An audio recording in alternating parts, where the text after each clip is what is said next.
So, thank you all for coming to Black Momentum's first annual candidate forum. My name is Kaya Lawrence-Lee. I'm one of the founding members of Black Momentum. Before we get started, I want to take this time to formally introduce Black Momentum to Amarillo today, specifically to the individuals who believe that they are deserving of public office in our city. Black Momentum hopes to work closely with these individuals regardless of the outcome of the election. Ending the plight of the Black community is paramount. Black Momentum seeks to dismantle the system that inhibits all things Black. We are fighting for the political, educational, economic, and social rebirth of Black Amarillo, and we vow to extend Black excellence. By strengthening the roots of our Black community, we will progress Amarillo as a whole towards a more just future. Keeping our mission in mind, I'd like to formally welcome the Honorable Chris Jackson and the phenomenal Melody Graves to lead us in tonight's activities.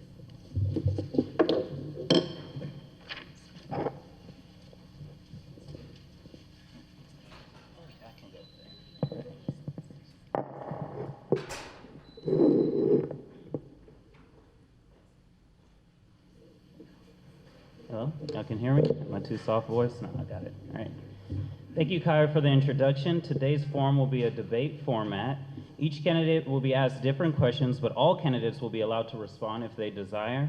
Each round will start with 3-minute opening statements. I will call the name of the candidate and they will come forward and I will ask them a question. Each candidate will have 3 minutes to answer and it will be followed by a 30-second grace period.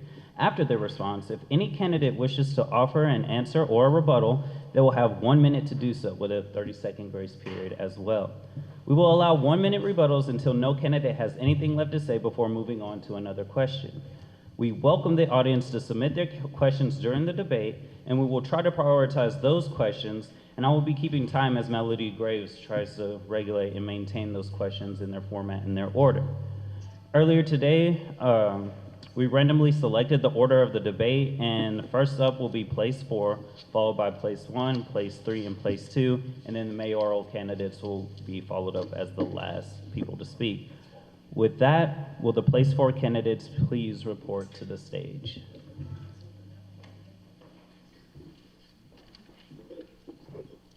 My name is Ali Ramos, and I am running for place 4 for the City Council. I am a social worker and an artist, and I like to do a lot of different things. I was born and raised in Amarillo. I've lived here all my life, minus like 6 months when I moved to LA, and it was too expensive, so I came back.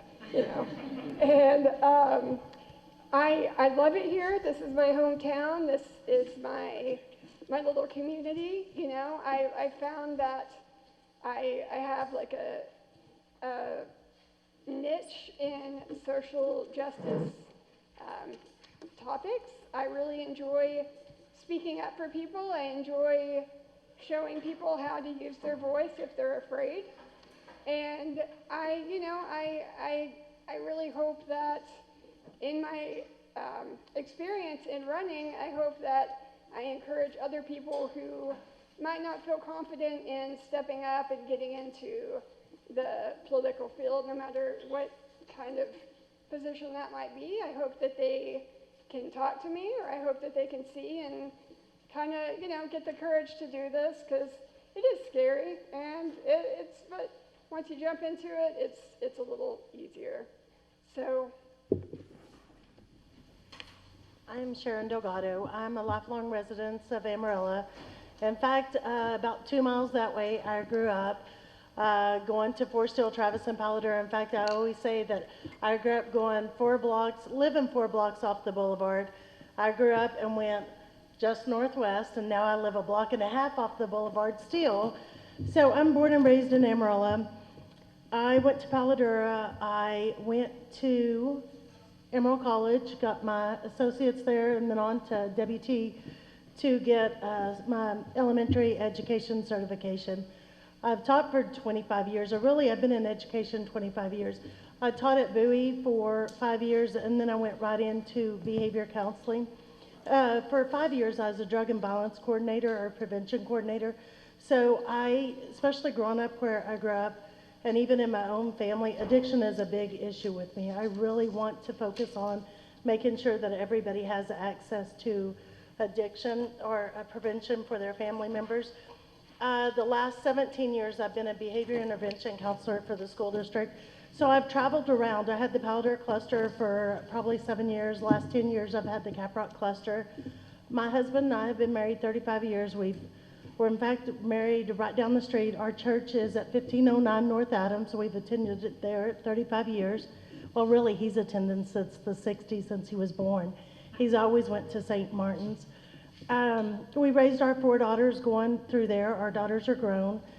We took in another child the last 2.5 years of her to go through high school. She had a lot of harassment being a gay teenager here in Amarillo, so my husband and I took her in and helped her to become just successful. I have a private practice. I have a small business off of Line Street, so I'm very proud to be a first-generation college graduate, a first-generation business owner.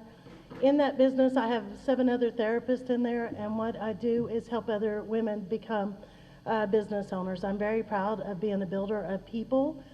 Back in December, I decided to run. I feel like if people complain, then they should be willing to step up and do something about it. So one of the things that I wanted to run on is making sure that all of Amarillo was focused on. Like I said, every Sunday I drive in this neighborhood. I am an educator in the Caprock cluster. I really want our focus to be all around Amarillo, so that's what made me choose to run. So I'm place 4, Sharon Delgado. Thank you, Sharon. And now we will be moving on to the questions that we have for each candidate for place 4. First will be Sharon Delgado.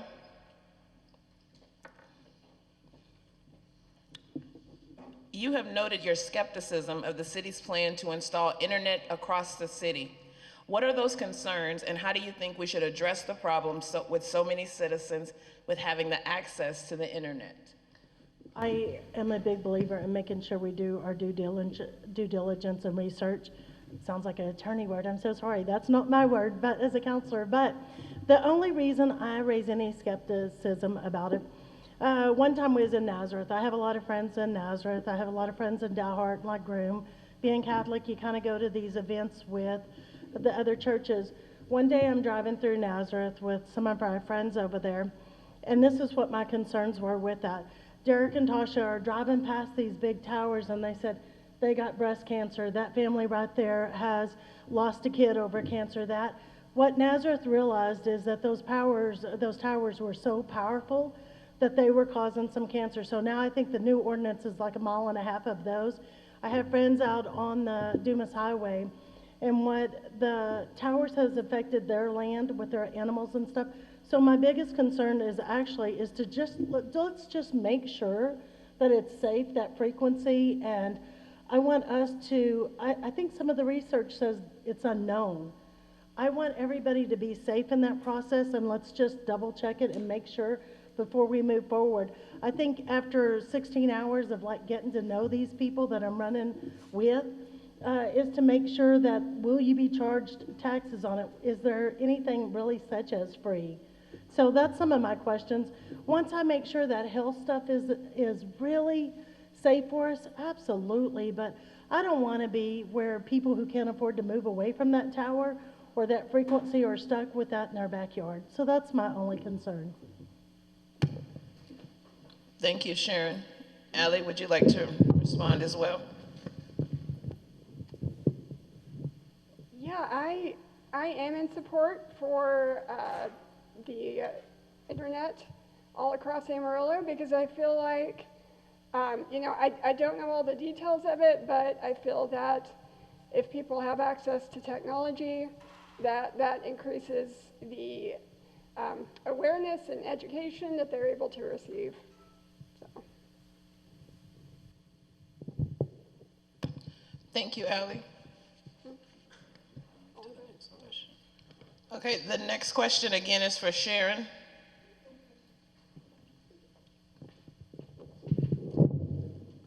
What gaps do you see in how the city addresses mental health issues? I think, Ginger Nelson, I think you did a great job with the Coming Home program. I'm going to tell you that. I've said that to everybody. I do. I think we need to expand on it. When I visited with, like the Guyan Sanders executive directors, visited with the community development, even Panhandle Behavior Alliance, I can tell you, there's gaps in services. We need to look at those gaps because I do want to address them before we come like Austin where we have people on the main streets. I think it's a safety issue every time I go to Austin. I think it was good intentions, some of their city ordinance. I remember in the days when Austin put it on the downtown and then they decided that it was going to be free, people were going to panhandle. I think it's a safety issue. I go down there for Thanksgiving and deliver meals with my grown children. When I see those children or animals near the interstate, I'm concerned about it. So the gaps in it. I served on the Texas Panhandle Suicide Coalition for 10 years. That is one of my fields is suicide prevention. I think we have to do better. When we travel, my husband and I love to travel. We always get a feel of a community, how accessible they are, and how that community either feels healthy, or if it's about the show, the business and stuff like that. I want to make sure, and I want to work with Panhandle Behavior Alliance. I want us all at the table addressing how do we keep major mental health people here in Amarillo, the providers, the same with our medical, and be able to fill any gaps that we can, that somebody without the money or resources can find good addiction facilities, or I know right now we have a gap in detox centers. I just want us all kind of sitting around and know the Continuum of Care is a group of nonprofits that all come together, and it's a great Zoom meeting. They've allowed me to watch and participate. You're hearing what our gaps are. So that's really my focus. I think our city council should be diverse people, not just business owners. I think somewhere mental health has to be at the table, because if we're all different, everybody brings their background to the table and we look at an issue all from different perspectives. All right. I am also in the mental health field, and my two main interests and passions are disability advocacy and the LGBTQ community. So I feel that in Amarillo that we could partner with nonprofits, possibly look into different grants that promote access to mental health programs. So as far as if there's a gap, I think that we have room to grow, and I would be open to talking to other people who are, better at starting programs and organizations than me. So, yeah. And we will move on. The next question will be for you, Allie. You state that you believe stray animals align closely to the wealth of neighborhoods. Explain this position and what you think can be done to solve the issue. As far as, I went and spoke with animal welfare, the director of animal welfare, and they are making amazing strides. At the beginning of my campaign, I wasn't really aware of the progress that they were making, so I looked into it and I spoke to the director, and she, they're doing a lot of great things there. I feel like as far as like promoting spaying and neutering of animals and promoting education to citizens is where it would be a good start. Sharon, would you like to respond as well? Okay, first of all, I'm a huge animal lover. Anybody who knows me knows that. Like I'm the person who had a sheep in my neighborhood just because we actually could. But just because I love animals doesn't mean that I should commit taxpayer dollars to it. My passions and stuff, I think that one of the things when I go to Austin, and I'm sorry to bring Austin up so much, I have grown kids that live there, so it's like a second home that I go down. But one of the things that I love about their shelters, it's one of the highest ones or one of the top rated in the nation. I don't believe we recreate the wheel. I think when there's programs that really, really work well, then that's what we look at, we model.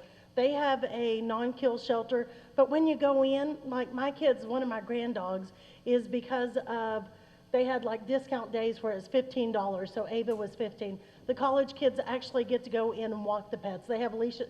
I think there's things that we could do that we partner well, hopefully with Texas or Texas Tech veterinarian when it comes in, that we partner well. And I don't know how many of y'all are on any lost pet page. Amarillo is super generous. There is people just PayPal, paying for stray animals that get hit. We need to partner with our community maybe to make a different kind of shelter for our animals and stuff. So I think we should be humane with our pets, but not only just the dog pound. We have to look at the zoo, guys. Those animals deserve to have their shots and see a vet each year. Okay, Ally, one more question. You speak of transparency and accountability. How has our current council failed in these respects, and in what ways do you propose improvement? From what I've read in the news articles, I read people's comments, and people just have a hard time feeling like they are able to relate and communicate with city council. And I honestly, I've never, I don't know, that feels like that's the majority of people who are commenting. And so I feel like if there are several different people in different professions, as far as, it takes a lot of different professions to make a city council run. And everyone needs to network and organize. And I think someone in a social services role would be a really great benefit to city council, because that's what we learn to do, is we learn to talk to people. And, I feel that, if I'm elected or not, I hope that mental health is a profession that is included in city council. So. Okay, thank you, Ally. Sharon, would you like to respond? I might waste a minute. I think the saddest thing that I've heard when I'm out delivering signs is that people think that this election is bought and paid for already, that it doesn't matter their vote. Everybody in this room understands we live in a great nation where you get to vote. It is freedom, it's democracy, it's the one voice that we have is to vote. I think it's powerful that people should get out and vote.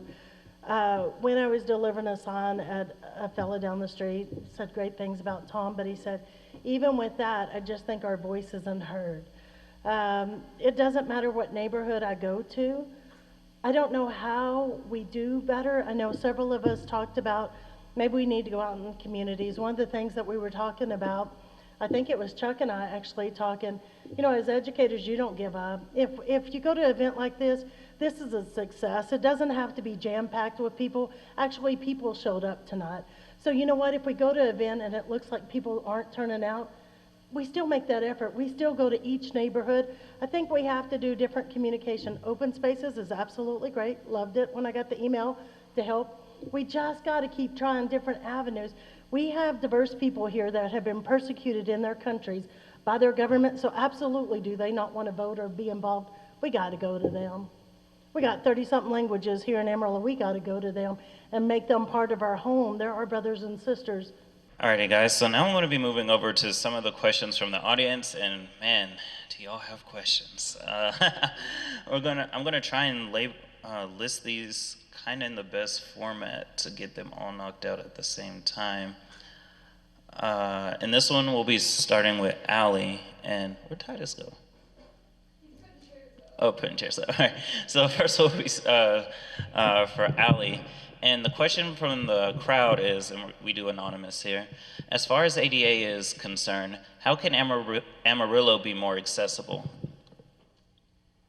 I am on the committee for the advisory committee for people with disabilities, and we are currently working on the transportation system and making sure that people voice their concerns and their opinions, which I hope to eventually promote public, the public forum part of this, because it's really not that great right now. So I want to make sure that our streets are smooth for, walkers, wheelchairs, people with mobility issues. I want to make sure that there are curb cuts, that there are, like right now in City Hall, we only have one accessible restroom on one floor, and that's really hard to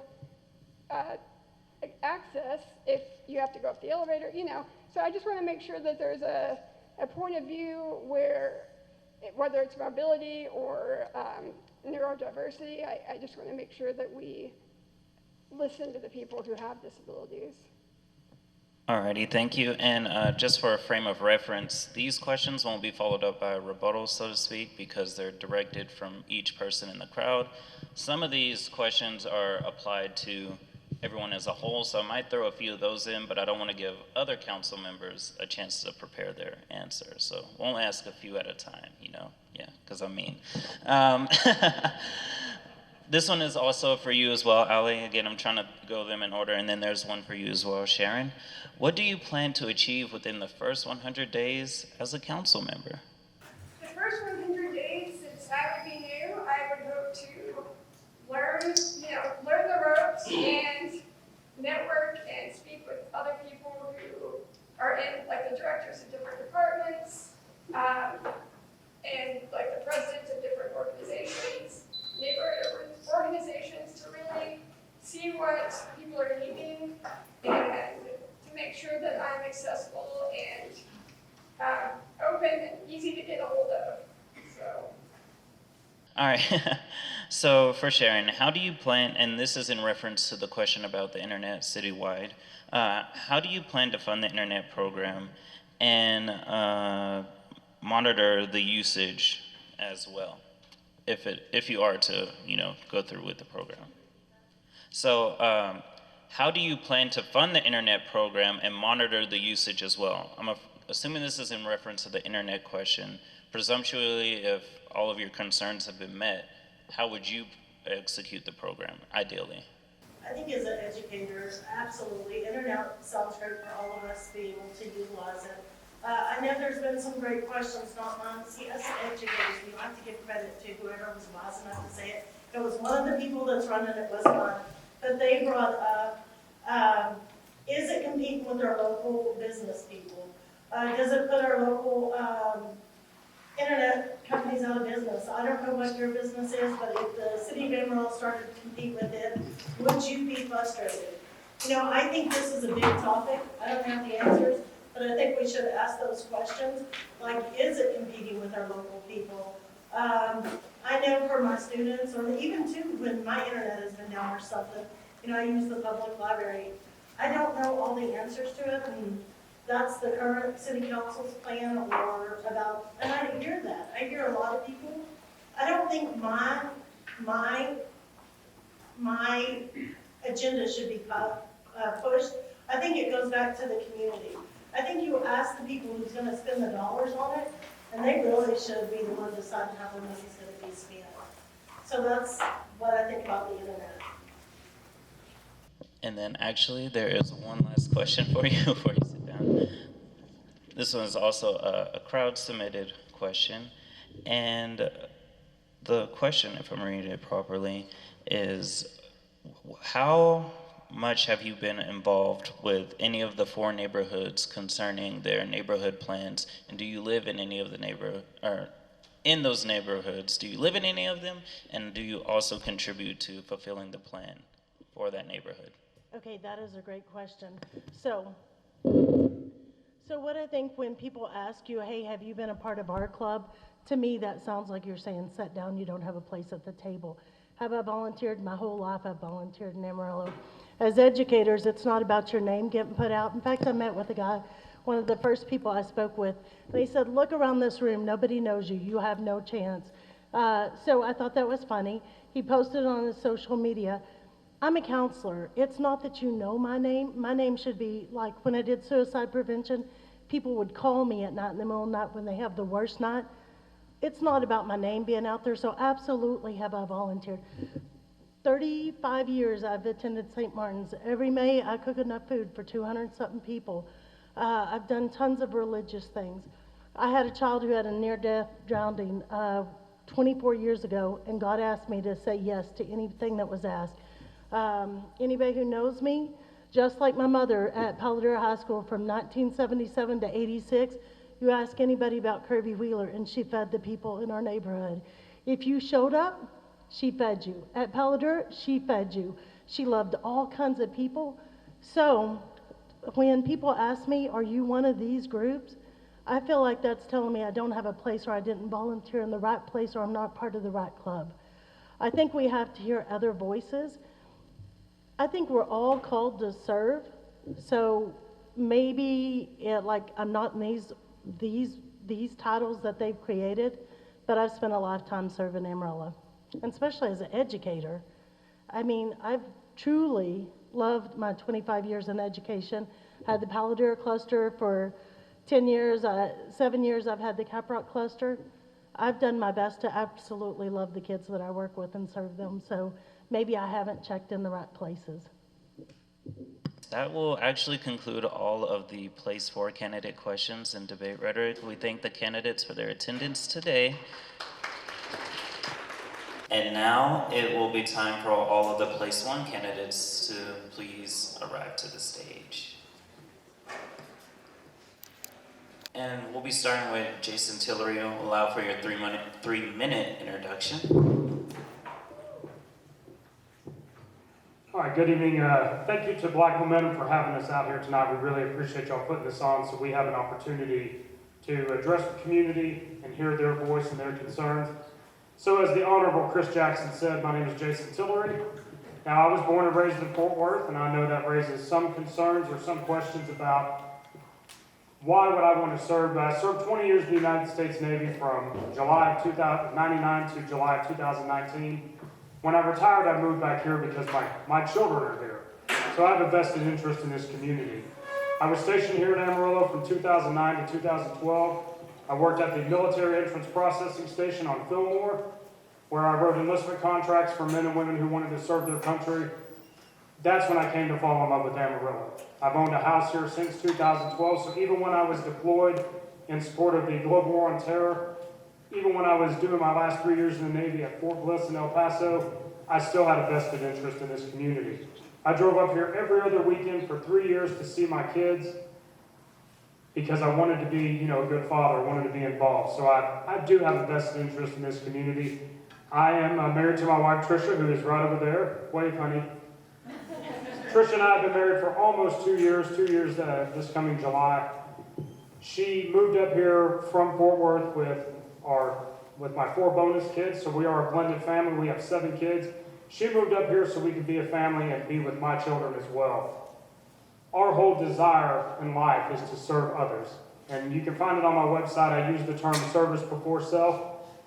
That's not just a punchline, it's what we believe in. I served our country for 20 years. I loved being in the Navy. Now I want to have an opportunity to serve my community.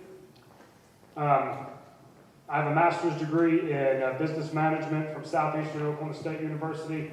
Currently, I'm pursuing a secondary master's from Liberty University in executive leadership. We just want to give back to our community. We felt called to do this together. This isn't just my calling.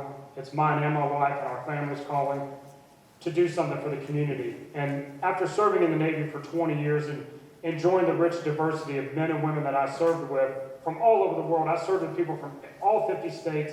I served with foreign nationals who came over to the United States. This is their adopted home, and they chose to serve as well. That diversity of serving with men and women from so many backgrounds has made me a richer and wiser man. I want to take that same mentality. I want to bring those experiences that I had from a lifetime of serving our country and apply that to the City Council. I know I have the leadership abilities. I know I have the ability to get things done and to advocate for other people. When I was in the Navy, my whole job was HR and doing Navy policy type things. So anything that affected sailors came across my desk, and oftentimes I was their advocate to make sure they got what they were entitled to. I will be that same advocate for you on the City Council, and I appreciate your vote. And tomorrow early voting starts. So thank you very much, and that's me. Thank you, Mr. Tillery. And from Mr. Hobart Gunny Brown. Also, for a frame of reference for everyone staying on the stage, what I'll try to do, so you know before I hit the gavel, if I hold up 3, that's to let you know that you're in your 30-second grace period. That way it's not so abrupt. So, in any case, you have the floor. Thank you very much. Can you hear me out there? All right. First and foremost, I want to thank all the candidates that showed up today. So if you would please rise.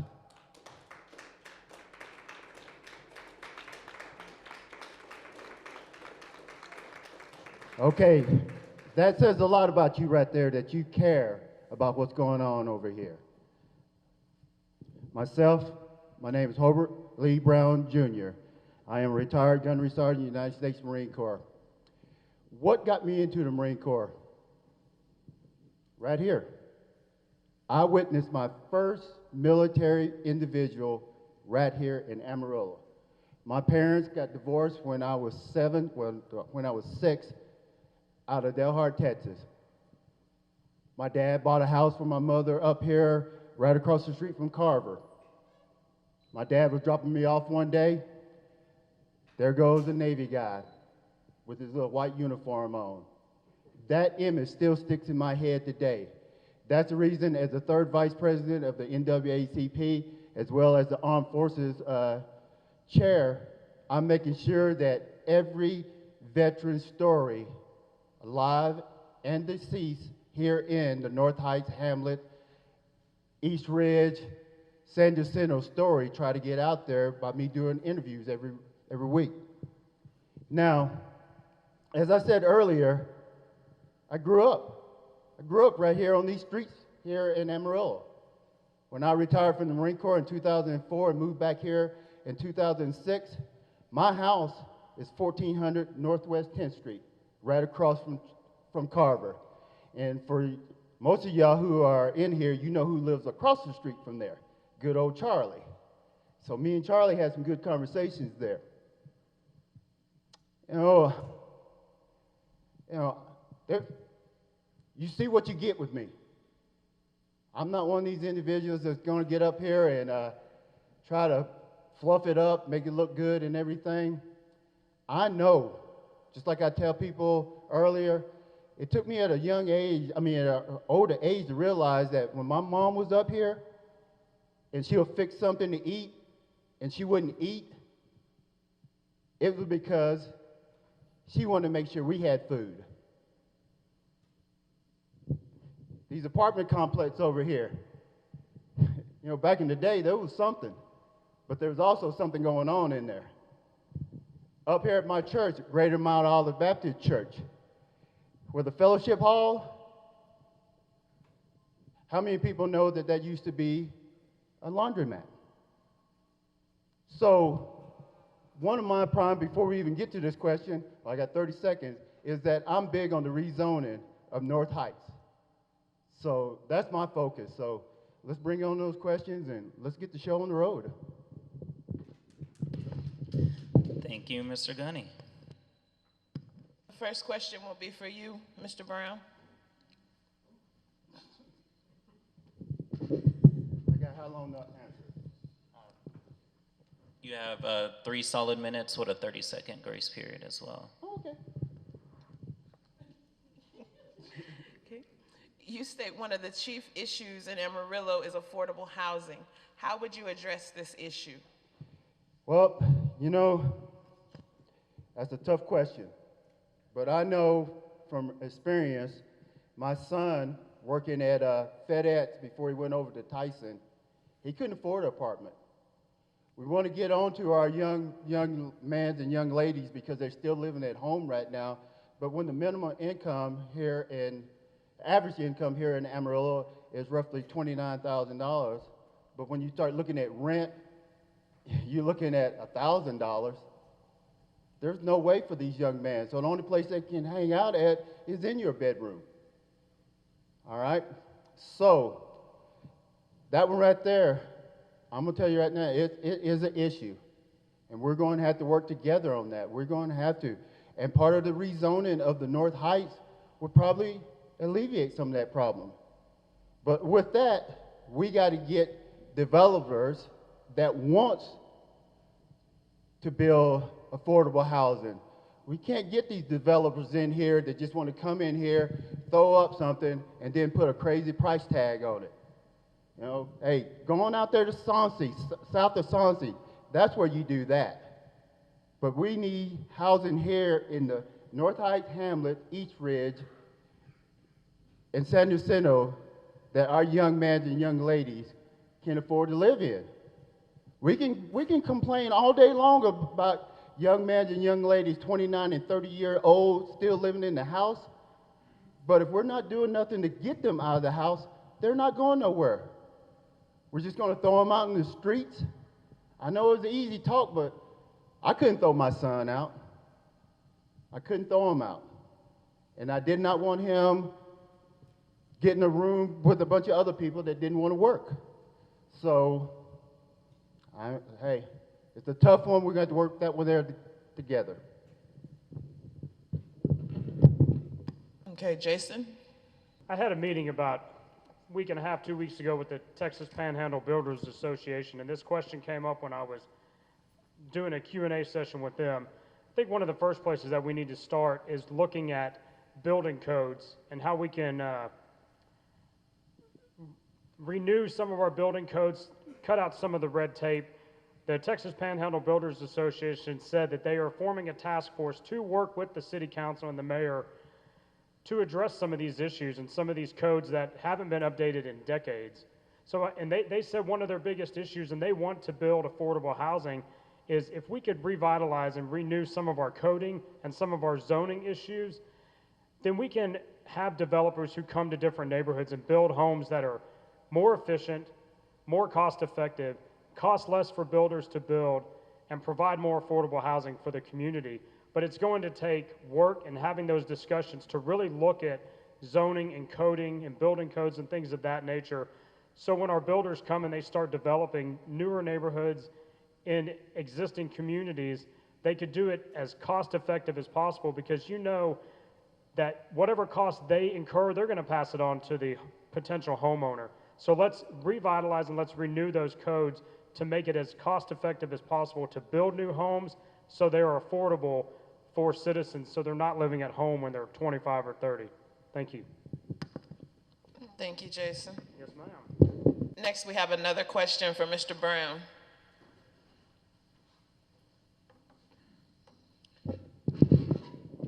Mr. Brown, how do you plan to restore trust in City Hall and re-energize our forgotten neighborhoods? Well, one way is to, you got to get out there. You got to get out there. You know, and I'm going to probably hit this on every question. We had a rezoning meeting Monday, Wednesday, and Thursday. Who was here? Who was here? I mean, right? So that tells me right there that, Mr. Tillery talking about he talked to some people in Austin. You don't need to talk to people in Austin about right here in Amarillo. If you want to talk about contractors, let's talk about my good friend, the Nickerson. But to the point of the question is that you have to be blunt and to the point, and you got to be transparent. And you can't use that just as a phrase to say, well, I'm transparent. No, you have to. You have to tell people what you mean. Mayor Ginger Nelson, I sat down and had a good conversation with her. Not too long ago, 2 years ago, me and her didn't have a good conversation. But I had to look her in the eye and tell her I was sorry. I carried that sorriness around for a long time.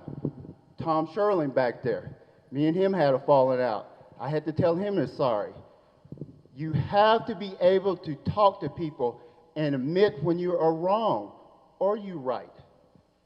You can't be hiding behind your title.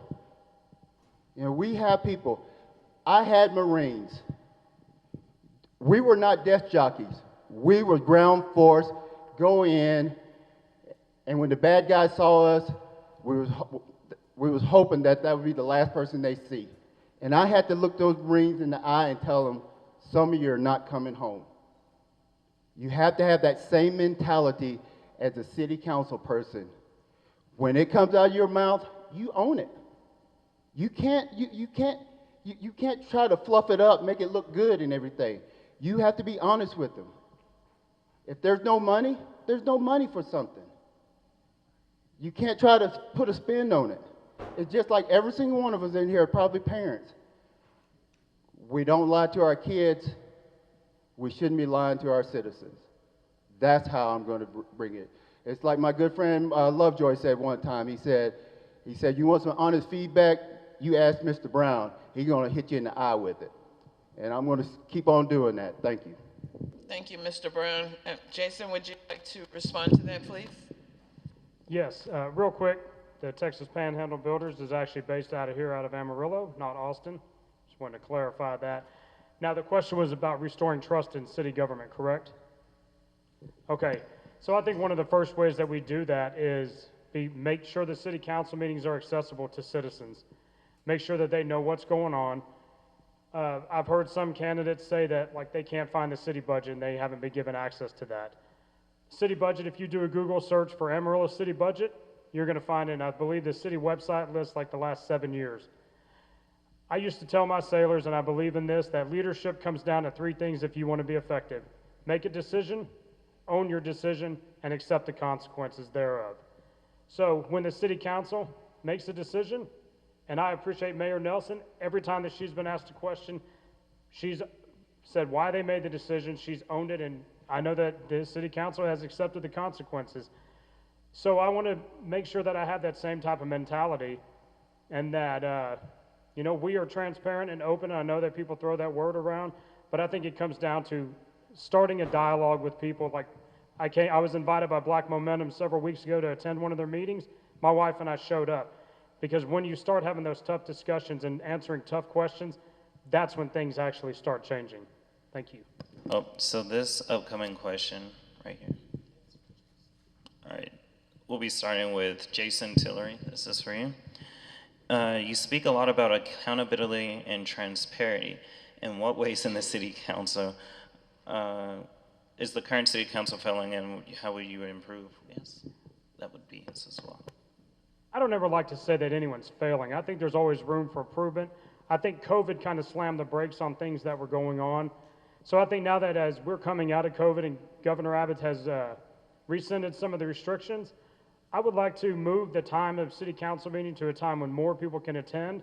I would like to take the city council meeting to different civic organizations and churches throughout the community on a rotating basis, or even possibly do something at a park. You know, we've got multiple large parks in Amarillo. Set up a stage and allow people to come out and do a question and answer session, because it's all about being seen. The city council members have to be seen. It can't just be, you know, behind a closed door. And I know that, I believe Mayor Nelson, I think you put out earlier this week that the city council meetings are going to be live and in person again.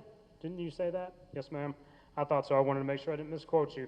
So I think that now that they are coming out and they're going to be available, we need to publicize that. And it's all about marketing, and getting the word out there using every means necessary, all social media sites, news, radio, etc., so people know that the city council meetings are going to be live and in person and can attend. And I think that we have to start welcoming people back to those things. Like I said, there was no blueprint for COVID. My hat's off to the current city council and all of our civic leaders for keeping things running during COVID. You will never hear me criticize them, because it's a lot easier to criticize people when you're not making the decision. They made decisions that they felt were necessary to coincide with state and federal guidelines, and now that those restrictions are being lifted, let's get the city council meetings back open to the public, and let's make sure the public knows that their voices will be heard. Thank you. So the question, it was geared toward him as well, but it was very similar. It's the question of accountability in the city government. And so it's kind of just rephrasing, in what ways is the city council failing, and how would you improve as far as giving transparency to city government? Well, first off, like Jason said, with the COVID, I am amazed at what we did with COVID. As a city, that is just phenomenal. As far as failing, it's just the image. We have to change the image. And let's face it, there's 200,000 people in Amarillo. No matter what you do, somebody's going to like it, somebody's not. I mean, and one thing else that we got to do is that we got to stop these sideline people from getting into the business of what goes on downtown. All right? I have said this from day one. when I am elected as your next city council person, I'm going to have a seat at that table. But when you look behind me, you're going to see the city of Amarillo behind me. If there's 100 people, 49 say they want this, 51 says this. I don't care what my personal agenda is. I'm going with the majority. And that's what we got to do. We have to, if we're going to represent the people, we have to represent the people. I'm not saying that our present city government is not representing the people. I'm just saying we have an image. And the reason we have that image is because there's a small group of individuals out there. I'll say one in the name, Randy Burkett, okay? He's one of them. Alice Farley, they're one of them. All right, this question is also for Jason Tillery. How will you keep national party politics out of local government? Well, this is a nonpartisan race, and people's own personal political agendas, whether they're conservative, moderate, liberal, so on and so forth, I don't think any of that has any part in what we're doing here. National politics are decided in DC and in Austin, that's fine. Here, our job should be about taking care of the citizens of Amarillo. Shouldn't matter what neighborhood people are in, what community they're from, what their background is. People should understand that there's a difference between equality and equity. Equality says everybody gets a chance to vote or everyone gets a chance to go to school. Equity is how that is actually applied throughout the community.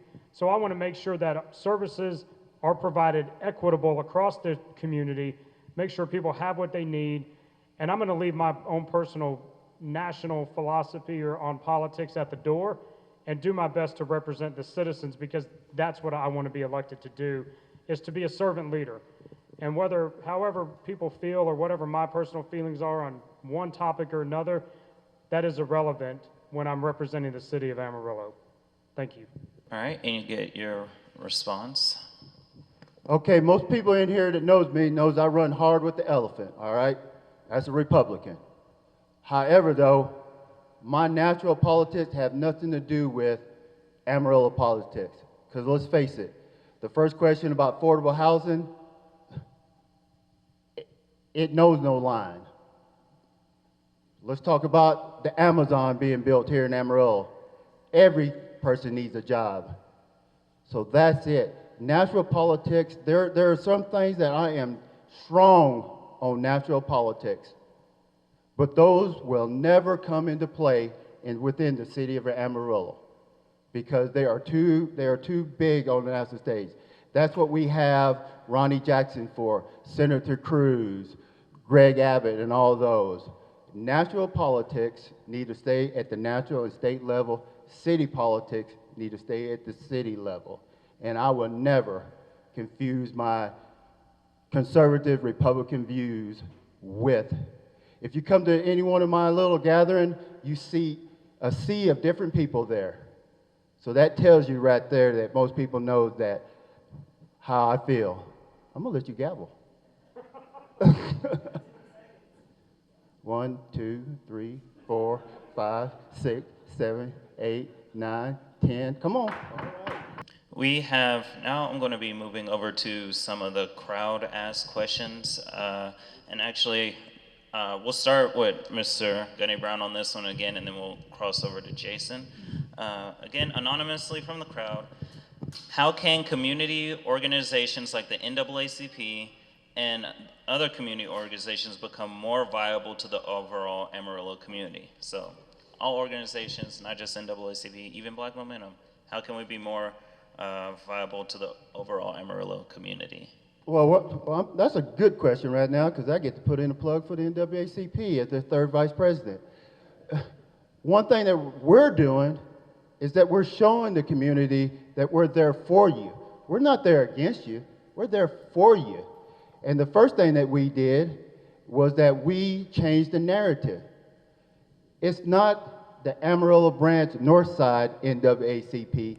It's the Amarillo branch NAACP. We're reaching out to all the communities because we want to grow all the communities. Just like I said earlier, I talked to Jason's wife earlier and stuff when we were talking about single mothers. She was a single mother. You know, my mom's a single mother.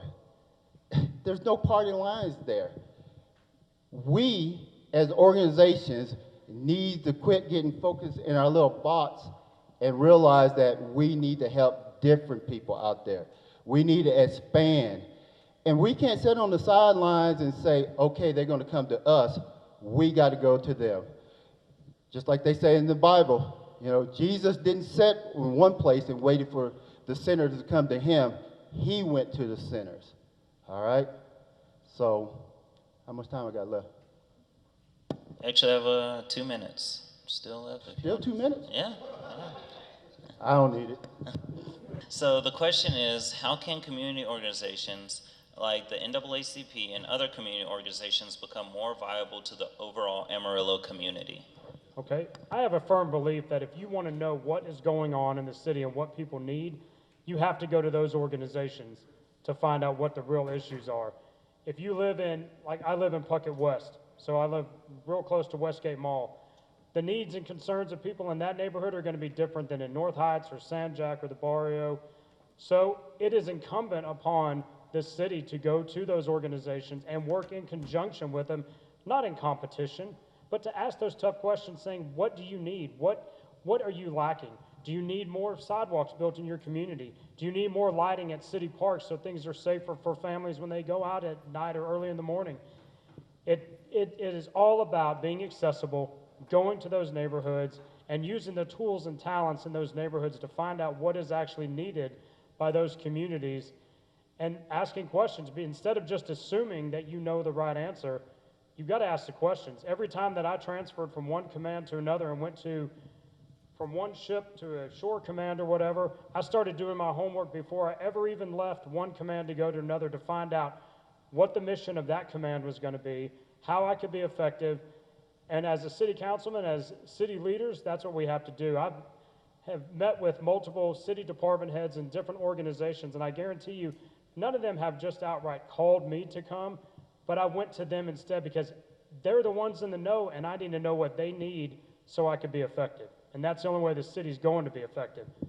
Come on, Chris, there you go. And we have one final question for all of our Place One candidates. This is also another crowd one. Again, all in random order whenever it's applied for any of the council members. And I'll just start, we'll just give Hobart a chance to start with this, and then I'll equally give Jason a chance to respond to this one. Before becoming a judge, our federal magistrate judge specialized in defending Amarillo when the city was sued for civil rights violations. The civil rights community is in shock that this person is now our federal magistrate judge. If elected to the city council, what do you intend to do about this? Okay, that's a very in-depth question right there, and there's a lot of legal ramification there. I'm not going to comment on it. I'm just going to tell you that right now because, first off, I do not know all the specifics of it. I don't know what all I could do or what all powers I do have, so I'm going to stay away from it. I don't think that Mr. Brown asked that question back there, but hey, that sounds like something he would be more inclined to ask. All right, and Jason, it is your turn. I don't know all the specifics of that, so I'd have to do my homework and find out all the issues with that situation with the judge. I don't know what the city council can honestly do about that. If this is an elected position, then we find a way to make sure that all facts are known and make sure citizens are aware of the facts so they can make a decision during the next election cycle. Thank you. And that'll be all for our Place One candidates. We thank each of the candidates for standing up today.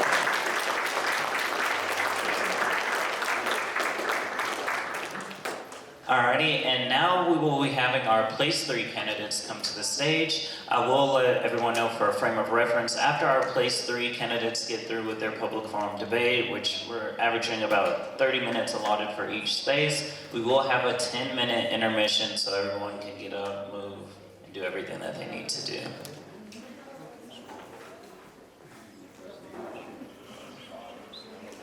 Alright, we'll start with Eddie Sauer for your 10-minute introduction, and after that, I'll be Sutton.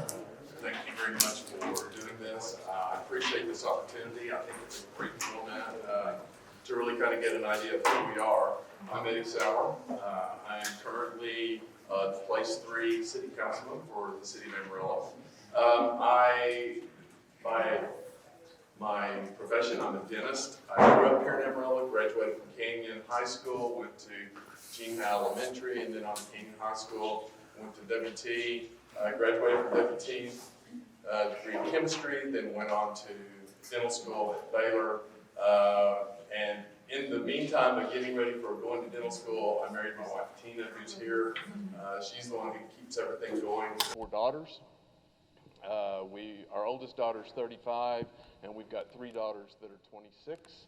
So our life has been pretty crazy, to say the least. So I've had a dental practice for the past 30-something years, and let me tell you that has what has kind of helped prepare me for my position that I've had on City Council. There's small business. You do a lot of things concerning with a lot of small businesses and how you keep that running. I'm responsible for 15 employees. If I'm not at work and I'm not working, then guess what happens? They don't either. And so it's real important that I'm keeping up with the way that those things are going. Another thing that's real important about my dental practice is the fact that I've got thousands of patients. And so we spend every day talking one-on-one. They live in Amarillo, they live in the Panhandle, they live all over, and I spend time talking, getting to know, understanding their problems, and so it just became a really good fit. So why am I running again for City Council? Well, I'm passionate about the city. I am, and I'm very proud of what we've done over the past 4 years. You know, whenever I came into office with the other 4, we had the second lowest tax rate of the top 30 cities in the state of Texas. And currently today, we still have the second lowest rate. And out of that, that's also one of my plans going forward is we've got to keep our taxes low. And the way that we keep our taxes low is, well, we bring more things in like the Texas Tech Vet School and Amazon. Those 2 alone are bringing in hundreds of jobs and hundreds of millions of dollars every year. And whenever we bring in that kind of thing and we bring in and raise our sales tax, then guess what ends up happening? For every dollar that we raise in sales tax, that's a dollar we don't have to come to you for property taxes. And so that's how we work, and we keep things low. And how do we work as a city? Well, how about our response to COVID? How about our vaccination? We were on the national scene, and everybody was looking at how well our city came together, not just our public health department, and a shout out to Casey Stoughton and the way that she set that up, but everything else that goes in with that, we helped them work together so that we could work as a team. And going forward, we want to continue to do those kind of things going forward. We want to keep your taxes low. We're going to provide for our police. We're going to do all of those things, and I would appreciate your vote. Thank you. Ready? And now we have Mr. Tom Sherlin on the stage for your introduction, 3 minutes and 30 seconds. Thank you. First of all, I'd like to thank the Momentum. I love to see these young people involved in politics. That's the greatest thing that y'all have done, I think. And I'm proud of each and every one of you for what y'all done and what y'all are planning to do. I'm Tom Sherlin. I'm a retired businessman, so I really don't work. I work harder now than I used to be truthful. The only difference is I'm not getting paid, except Social Security. But to go on, I worked here in Amarillo my whole working career. And I worked at Austin Hose. I started out in a warehouse, ended up as CEO of the company. I have a good work ethic. I love people. I love to get into the community. I love to get out and talk to people. Love to go to church groups. So if anybody here would like me to come and speak, I'm more than happy to come to your organization anytime, any place, and I would love to tell you what I think. I'm one of these guys that I was retired and decided I still had a lot of life left in me and a lot of ideas I wanted to do or bounce around and see where the people go with these ideas. So that's why I ran. I wanted to be part of the community, part of the growth, part of the future of Amarillo. I had 2 sons. I got 6 grandchildren. I am, excuse me, I am very involved in the community. I've been involved in church. I've been an elder, church board. Now, that's the worst politics ever to get on, is a church board.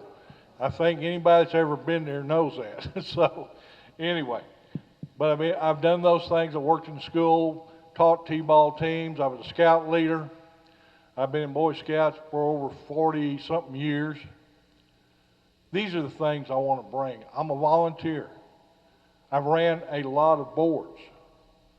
I have been a chairman of multiple boards. Now, what I think, I'm really proud of Amarillo. I'm proud in the way we've handled the COVID. But I see there were some rough spots in COVID. We had some good times and we had some bad times. At one time, we were #1 in the nation to have COVID. And I sort of blame some of that on ourselves, because we were letting workers in Dumas come into Amarillo, get off out here to Walmart, and spread COVID when we knew for 3 weeks where the problem was. We should have been on that a little bit quicker. I'm not saying anything bad about our city council, but we learned from those kind of things. I mean, I wouldn't have probably made a different decision than they did. But next time, we need to be aware of what's going on around us. Look at common sense. We know if we have a community just north of us, and we know Amarillo is the hub, what's going to come to Amarillo? Those people are going to bring it here. But Okay, the first question is for Eddie. Yes, ma'am. There have been accusations that you have profited off the investment by the city in downtown Amarillo. Are these accusations true, and how do you work to avoid conflicts of interest? Okay. So, number one, the accusations are absolutely not true. I am part of a very small investor in Six Car Pub. As it turns out, one of the original guys that started Six Car Pub, Colin, was in my Sunday school class growing up in my college department. And I've always been involved in the lives of those guys that were in there. That was part of how you help them mature, was to be a part of their life. And so as time went on, then not only do you become their Sunday school teacher, but you end up becoming their friend. And so as friend, he actually came and said, hey, would you want to consider investing in this? And so I invested in Six Car Pub, which basically has nothing really to do with downtown other than the fact that they rented a building that was built downtown. And so the way that you do keep from having conflict of interest is when there was something that came up with that building, I went and talked to the city attorney, and we made a choice that I was going to take the high ground. And whenever anything came up with that piece of property, even though it had nothing to do with me, then I would recuse myself from any votes, which I did, like 3 or 4 different votes, and did that purposefully to make for sure that I kept a separation between there being any likelihood that I would do something that would be untoward. Okay, because that question was direct, we won't have a rebuttal there. Tom, you'll have the next question. You often reference your business experience. In business, the main concern is profit. In public service, the main concern is the public good. How does your experience maximize profit translate into maximizing quality of life? thank you very much for a very easy question. That was sort of a softball question. In my opinion, what I'm going to bring to the table is I've negotiated a lot of multi-million-dollar deals. I know how to negotiate. I know how I can save Amarillo money. From my other business experience, I had 5 branches. from Kansas through Texas and Oklahoma. I know how to build trust in people. I know how to work people.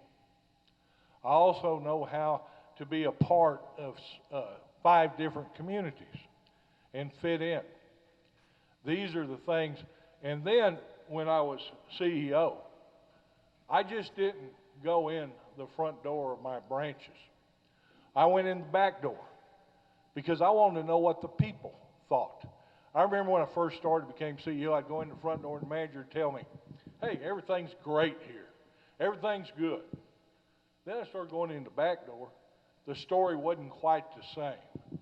You found out from your employees what they needed. You found out their forklifts weren't working right. Or they would tell you a problem and you would have an opportunity to turn a negative into a positive. These are the things I can do as councilman because I got the time to spend 8 hours a day, 10 hours a day in different departments, looking and seeing what's going on and how better we can serve you, the people. Thank you. Thank you. The next question will be for Eddie. In the past, you've been in favor of raising taxes. Do you think the past tax hikes have been justified? And in the future, when do you think tax increases will be the answer? Well, the first thing that I would say was I have never been for tax hikes. If you go back and we actually even let's look at just the first 2 years before we even go on. So the first 2 years, if you take the tax rate and you separate it, you can separate it into maintenance and operating, which is the part that runs the city, and then the interest and sinking, which is the part that concerns our debt. So in 2016, we passed 2 bonds, the Proposition 1 and Proposition 2.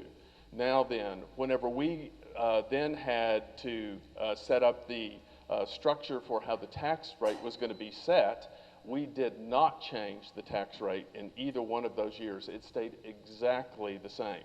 The only increase that came from that tax rate on the tax rate was the interest and sinking, and it was directly related back to the bonds, and that's the only part of the tax increase that occurred. Now, when we go into the next year, as we're beginning to get the fire departments, we're getting the 3 firehouses built. The one thing that wasn't provided in the bond issue was funding for the 10 new firefighters for the 2 new companies and several other things like that. So what ends up happening is we also reauthorized 16 peace officers. We reauthorized and we went ahead and provided for our firefighters, our 2 new firefighters, and that is where we came up with that portion that actually had to be increased on the tax rate. So then we go to the very last year, and the very last year we increased the tax rate directly related to the Thompson Park Pool. That is something that we can go on and talk a whole nother thing. That's the reason we're doing the Parks and Recreation Master Plan, is because that pool probably should have been replaced 20 years ago. I'm not laying it at the feet of any other council. I'm just saying that if we had a plan in place, we would have seen that the expected life was gone from that. And it wouldn't have been an all of a sudden we have a pool that is now not functioning, we have to close it down, we have to come up with another alternative, and we don't have the funds for that. And the last thing that we're going to do is take away something from one part of town that is a major place for people to come, to be together, to enjoy. And so that part of the tax rate came directly related from the pool. So the reality of it is the things that we did, the choices that we made, were choices for the benefit of the city that were things that had to be done, and the rest of it came from fully funding, making for sure we fully funded our bond issue. Now then, I want to say something about funding the bond issue. Currently, right now, because of the way that we did that, the interest rate, moving certain things up because of the cost of goods, we're actually 1 penny ahead. So there's supposed to be a 5.6 cent increase total on our taxes based upon those 2 bonds. And right now it looks like that through some smart fiscal management and leadership, that will only be 4.6 cents. So in essence, we've actually saved a penny on the tax rate. Thank you. And Tom, we will allow for a rebuttal on that question. Thank you. That's one of the issues I got is I'm against the tax increases. I think we can do the same thing, or a lot of things we can do, by going through each and every department and seeing how we can save money, what we can do. I know there's areas, because I put a pencil to it myself. For instance, in overtime issues, instead of paying overtime, what you can do is increase employees' days to 10 hours. You know the departments that go perpetually have overtime. Instead of paying the overtime, work them a 10-hour day, that cuts the overtime. You have a 40-hour work week, you shuffle people around, everything's covered and the city's taken care of. That would save millions of dollars. Now, another thing that keeps going up is our appraisal rate by Pratt. And that goes on every year. They raise our house payments and everything else. But in reality, I don't even know if the city's got to accept that appraisal rate. You know, just because they want to go up doesn't mean we've got to go up. Sometimes you can stand there and say, no, we're not going to take this increase. As for instance, last year during the middle of the pandemic, why didn't we stand up and say, our citizens can't afford another increase right now? We didn't do that, did we? I understand from a good source. Appraisals are coming out tomorrow. A 7% increase average to every citizen. What do you think about that? That's how. I was just getting to the finger. The next question will be for Tom.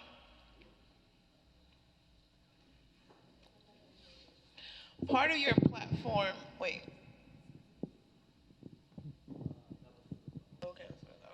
sorry. Part of your platform is finishing projects begun in 2016.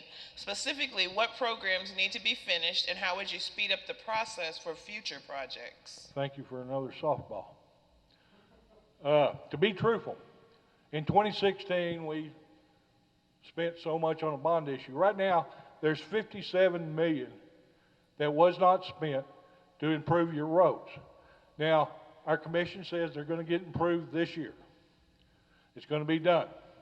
My question to the commission was, why did it take 5 years to do that? That's not right. When the people want something, you do it. Now, here was the answer I heard.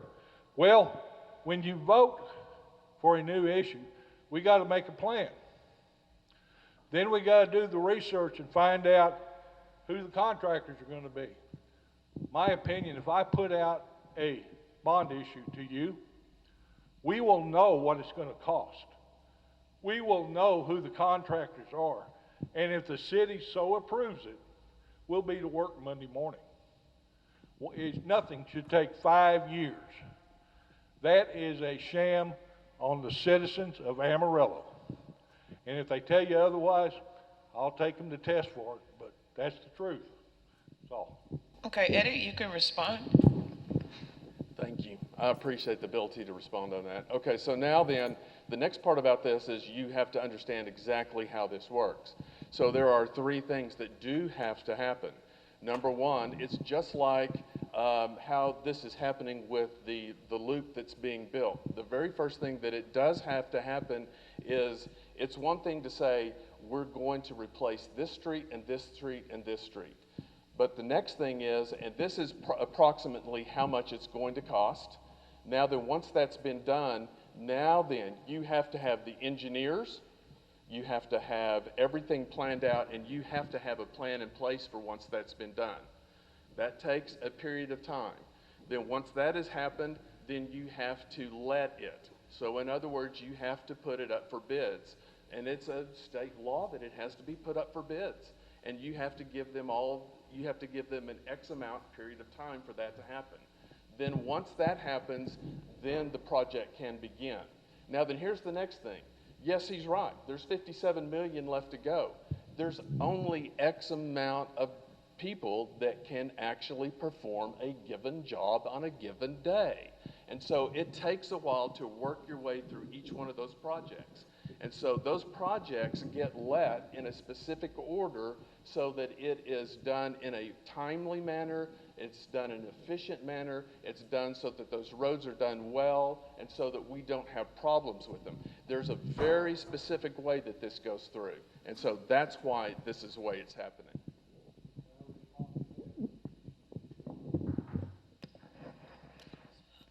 You would like to respond to that?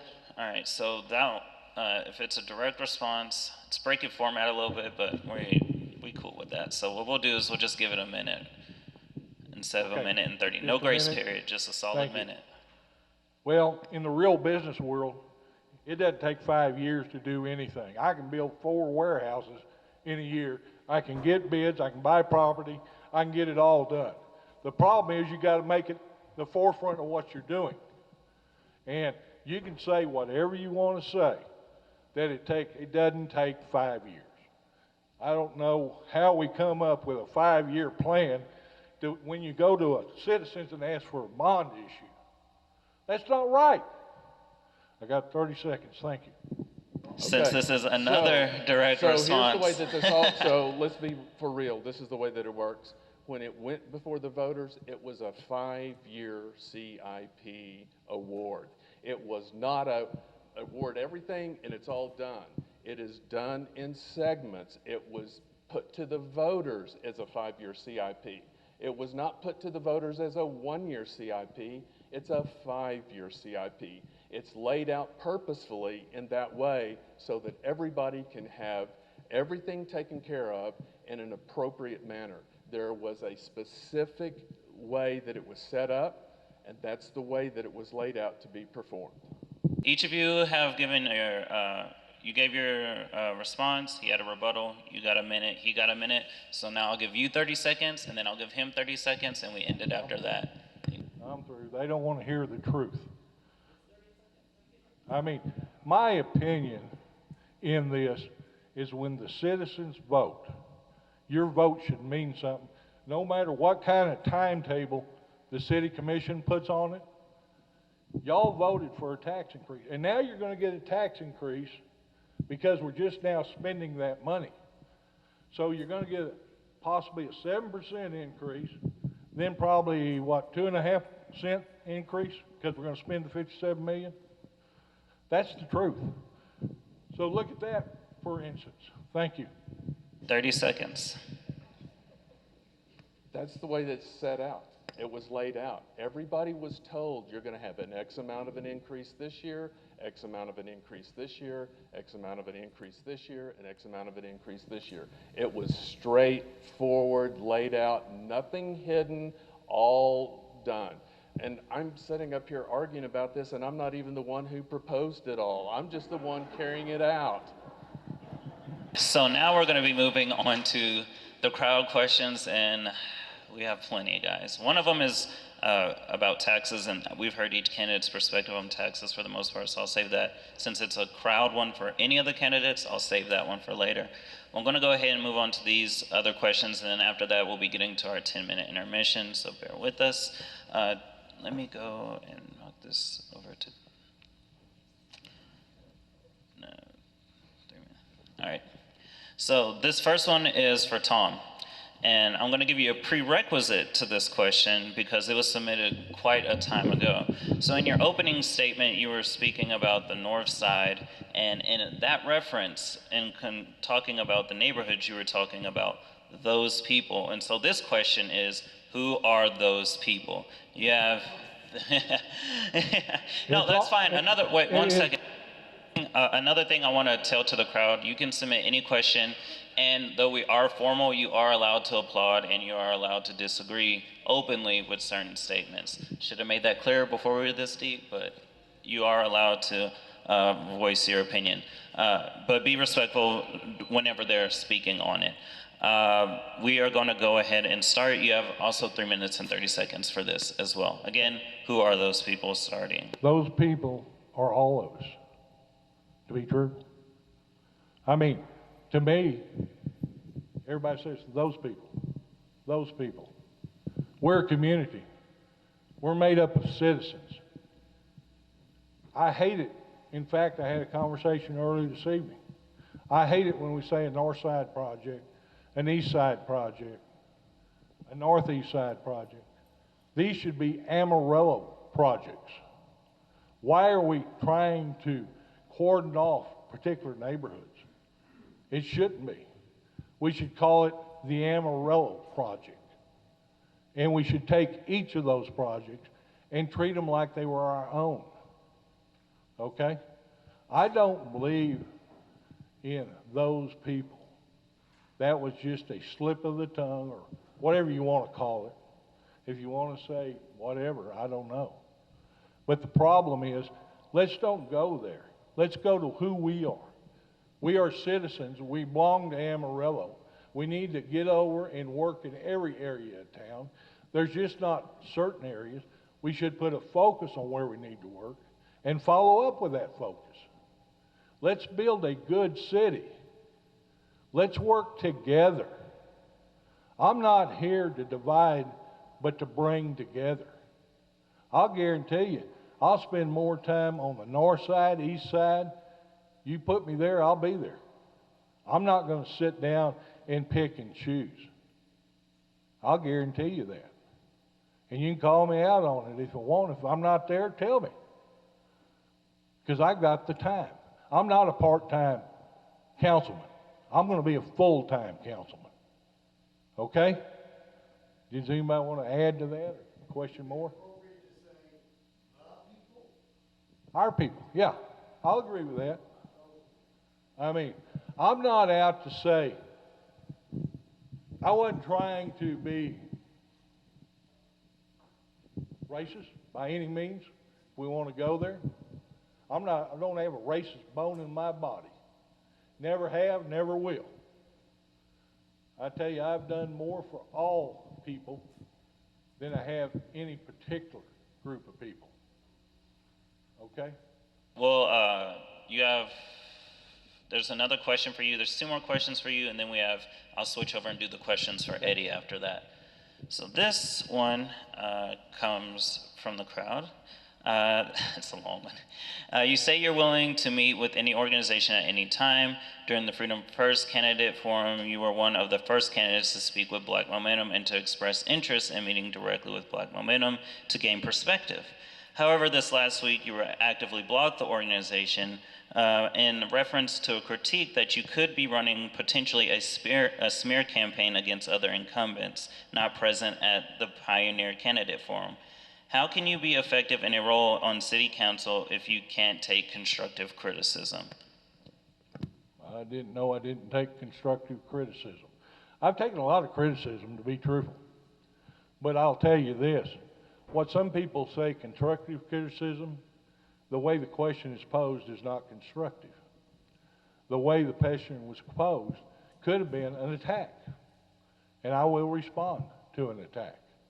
Now, I'm willing to meet with anybody, anytime, anywhere, and I'm not running a smear campaign. I'm stating fact. And if fact becomes smear, so be it. Okay? Alrighty. And this is the last question for you, Mr. Sherlin, and then we'll move on to Eddie Sauer, and then again we'll be heading into our intermission. Oh, this is the question I need to ask. How do you expect to make big, meaningful changes for Amarillo without raising taxes? I think a lot of things we can do. We can go in and, like I said earlier, look into each and every department and see. Government never runs very good. Have you ever noticed that? Government runs very badly. And we need to go into government and run like a business, to be perfectly truthful. And that's how you're going to be successful in the city. We can't just keep running things like a government entity. We've got to make those hard decisions, as Jason said earlier. Sometimes we got to go to the people and say, if you want this, it's going to cost you X number of tax money to do it. And that's what I would propose. Anytime we have a tax increase, I think it should go to the citizens. I think the citizens should approve any tax increase. I think when you go to the citizens for a tax increase, you need to tell them what you're going for and why you're going there. I don't think you should ever just raise taxes without citizens. I think all citizens should have the right to approve their pocketbook. Okay? Alrighty, and thank you. That was the last question for the candidate, Mr. Sherlin. Now for Eddie Sauer. Okay, we'll start with this one, and then we'll conclude on the other ones. I had to reset the timer. For Eddie, why do they just do patchwork on the north side of Amarillo roads instead of major repair like they do in southwest Amarillo? I don't believe that that's actually a truthful statement.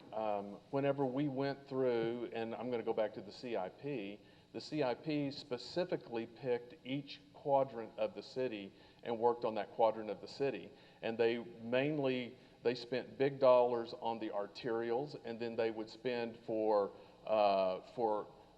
recoding, and they would do other things. And so I would tell you that maybe in the past that may have been the case, but that's just really pretty much a perception, because the way that the CIP is actually set up is each one of the quadrants of the city were actually being treated in an equal means, 1 year each in the next of the 4 years. And so I would tell you that if you begin to look at all of them, they all were treated equally. Now then, here's the next thing. I will say that I believe that this north side needs some more attention. And it's really obvious that the north side needs more attention. Whenever I came to the rezoning meeting that you all had, and I could only come on the first night, which was it Monday night or Tuesday night? I can't remember, but whichever night that it was, and I had some great conversations with different members of the community about what was important to them. Now, here's one of the things that I got out of that is, okay, so I've made a big deal out of the fact of I was in the first grade the last time we looked at zoning in the city of Amarillo. And August, I think it was passed in August of 1968. Well, that's when I started first grade at Gene Howell Elementary, and that's the last time. The problem is that you guys on the north side, and I'm talking because we're standing in the north side of town, is that I don't know that this north side of town has ever had a zoning thing set up for it at all. And so it doesn't resemble the rest of the city. And the north side of town deserves that, because one of your major arterials through town is Hughes. And what do you see on the major arterials in every other part of town? You see the businesses, the retail stores, all of the things that help that particular part of the community thrive. It's not here. And so it's very important. I'm very excited about being involved in the rezoning on this north side of town, because it gives you a chance to pick things up and to completely revitalize and become a completely different part of the community of town. And in some aspects, this side of town needs to reflect all sides of town. We all need to be reflective of each other, and we all need to be given the same ability to step up. And I think this is a big portion of how we help this side of town step up. It's important because the other sides of town, maybe the zoning was set up maybe after 1968, and so it was set up in a better time. Now then, we've got to bring the north side of town up to that so that it is equal. It's important. This is the very last question, and then we're going to head into intermission. There's two questions that are left submitted, but I can combine them because they ask him. Two people were in unison somewhere out there in the crowd. For Sauer, what would you like to see happen to Amarillo in the terms of civic events to help put Amarillo on the map? And then also correlating to this question is, how can we impose marketing techniques to attract more corporations like Amazon to Amarillo? So I'm basically assuming that the consensus is, what can you do for economic growth that you haven't done already? Well, there's several things that can end up happening. So the good thing about this is going to be, there's a term that gets used sometimes, money begets money. And so whenever we start talking about these kind of things, so we have now got the Texas Tech Vet School. It will open in this fall. So whenever we talk about that, I can already tell you that my mind was already spinning because I knew what was coming because we've got a medical facility, we've got a vet school, we've got a pharmacy school. So it's the only place in the United States we have all three together.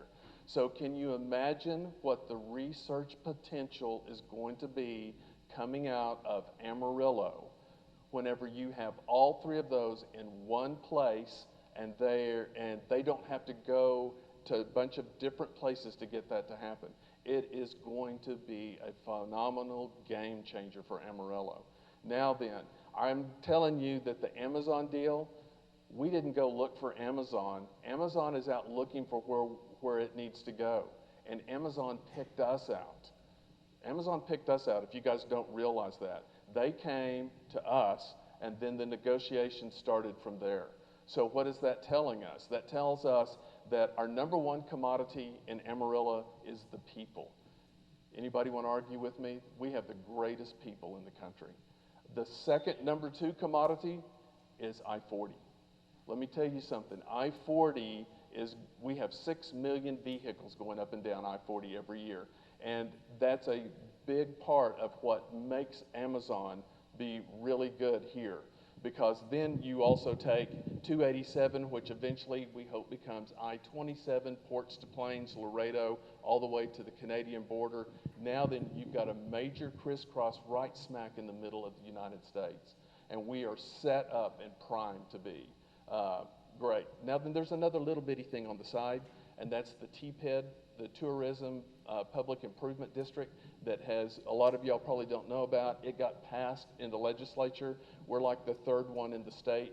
What it allows is it allows the hoteliers to take an extra 2% of hot tax, put it in a pool, put it in a fund, and use it directly to increase tourism.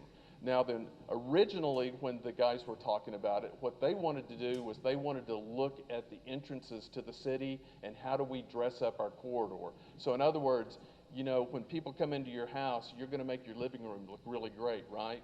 We need to make our living room look really great. And this TPID gives us that opportunity, and it's at about $2 million a year is what 2% actually does, that we can spend on the entrances to our city and make them look great. So that's just the tip of the iceberg, guys. This is something I could talk to you about all night, but this is just the start of it. So that's where we're headed. That's where we're headed going into the future. Thank you, guys. And that'll be all for this Place 3 forum. We appreciate y'all asking questions and answering questions. And now we will be starting our 10-minute intermission. Okay, y'all ready for the next round? All right, I'm ready too. Let's get started. Alrighty, so we will be starting on our Place 2 candidates. And we'll start first with Josiah West. You have your 3-minute introduction, followed by a 30-second grace period. Then we'll go on to Frida and Jason after that. So, Joe, you can stand on up.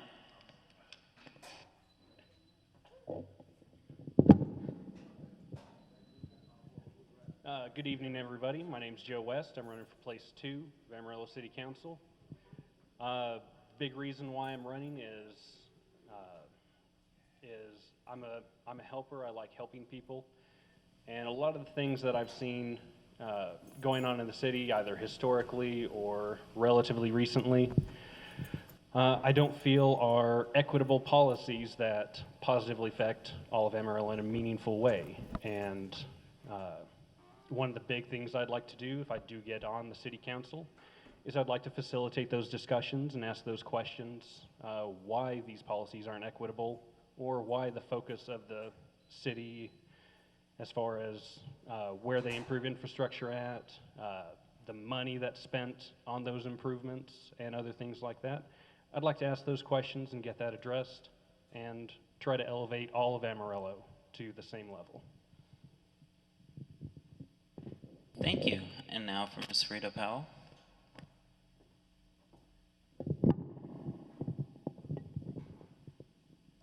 So I guess it's good evening. And thank you all for doing this. I want to say thank you to Black Momentum. I appreciate the opportunity to be here. It's great to see young individuals getting involved, so I appreciate you all organizing this for us. My name is Frida Powell. I'm currently serving on the Amarillo City Council. I am the incumbent. I serve in place 2. I was born here in Amarillo on the Amarillo Air Force Base. My father was in the Air Force, and so prior to the base closing in 1968, we were transferred to Fairbanks, Alaska.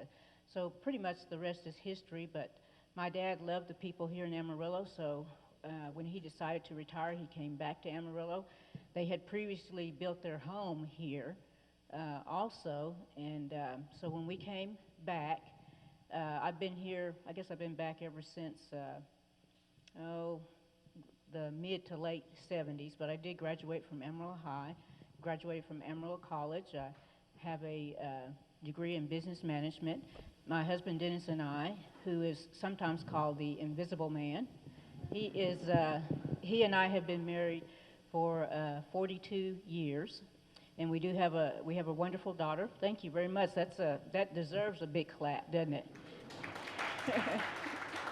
And so we have a wonderful daughter, and we have 4 amazing grandchildren, 2 boys and 2 girls. Our grandsons have both graduated from high school, which is awesome. And so we have a granddaughter that's at Amarillo High right now, and then one that is in middle school. So I'm not a private person, but usually when I'm at work, and when I'm doing personal things, I'm doing personal things. So my day job, other than serving on the city council, I take care of people, so I love taking care of people. I run the day-to-day operations for a funeral home here in Amarillo, which is Warford Mortuary. So that certainly keeps me busy, but I enjoy serving the people that are in our care. The owners live in Houston, Texas, so I'm pretty much the face for the funeral home here. So that's all I have. Thank you. And now we have candidate Jason. Hi, y'all. I'm Jason Fogelsong, and I'm running for City Council Place 2 as well. Thank you all for inviting me and staying to listen to us. There's a lot of turnout here and a lot of qualified candidates tonight. And I am a local high school teacher. I've also worked in retail management. I'm a bit of corrections officer, so what that really means and why you care, or maybe you don't care, is that I'm a regular person just like most of you who works. I have a salary, I have a career, I have no connections and no interests. I'm not going to gain anything from this position. I'm just here to try to help the city do better. And honestly, I really need to move those meetings. I talk about this a lot later in these forums. I need to move these meetings to the evenings and the weekends so that they're more accessible for everyone. Also, so they're accessible for me, because I'm in class at 1 o'clock on a Tuesday, and I really don't want to miss that. It's really important to me. I really enjoy my job. So I'm here trying to bring fiscal responsibility and transparency and accountability to the city government, and I want to make sure that everyone is included in their city government. So I don't think I need the full 3 minutes today, but thank you. Okay, now we'll move on to the question. So I will ask the question, and then the other 2 candidates will have an opportunity to rebuttal. We will begin with Jason. Jason, you state that your lack of experience and connections within city government as a reason to vote for you. How do you plan to achieve things as a complete newcomer to City Hall? By talking to all sorts of people and trying to form relationships as I go. And when I say lack of connections, I'm not politically connected locally, other than, obviously I've done some things with like federal elections and national politics. But I don't own a business. I don't have any preconceived notions or ideas about what the city council does. I'm just here because I want to represent the people, not necessarily lead them. I don't really know that really calls for a rebuttal, but I'll just add that I say this all the time when I get the opportunity, is that you don't have to be a council member in order to get involved in city government. And so a lot of our candidates that have been running with us, they are just now realizing that we have a lot of boards and commissions that are available for individuals to serve on, and you can sign up for those in November of this year, because we look at all 52 somewhat boards that we have. So take this as an opportunity to get involved in what's going on throughout our city. Josiah, your rebuttal. I mean, I'm kind of in the same boat as Jason. I don't have a lot of political experience, and I'm kind of just now getting into getting out and being a public advocate and trying to work with organizations who I agree with, and I think are going to make meaningful impacts in Amarillo. But like Frida also said, there's lots of other ways to get involved. I'm more of a direct action type of guy, so I don't like board meetings, or I don't like sitting in on those board meetings, but I do like directly talking to people, and I do like trying to do my best to positively impact their lives. Thank you. And also, especially since there's 3 candidates on the stage, whenever you are given a rebuttal, if you don't feel that you want to rebuttal, you're not forced to. And then also, for the people viewing on the live stream, if you comment on the Facebook post, your questions can be submitted independently as well. All questions from the forum are from the survey that Black Momentum took earlier throughout the previous 2 months, and they're from the crowd. So this is your candidates forum if you want it to be. Now we'll be moving on with the questions. The next question is for Josiah. Your question is kind of similar to Jason's. You have publicly stated that you're just an average Joe. What about being an average Joe gives you any business representing the citizens of Amarillo? I mean, as far as the citizens are concerned, I think we're all kind of average Joes. We've all got our own lives, we've all got our own problems and our own issues.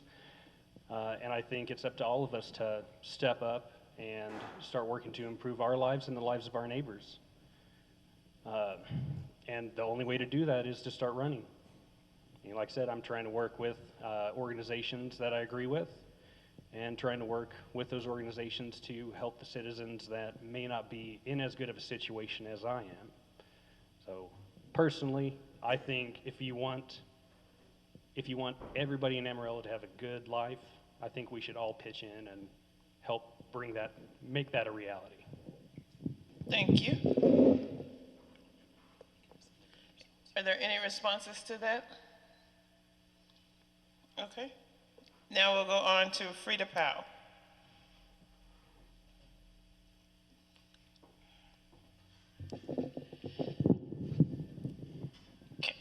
People have accused you of being a yes woman to the Amarillo Matters Pact and the other council people. Would you address this accusation? Well, I would probably need a few more details. I don't know what I'm saying yes to. This was a question submitted online. Okay.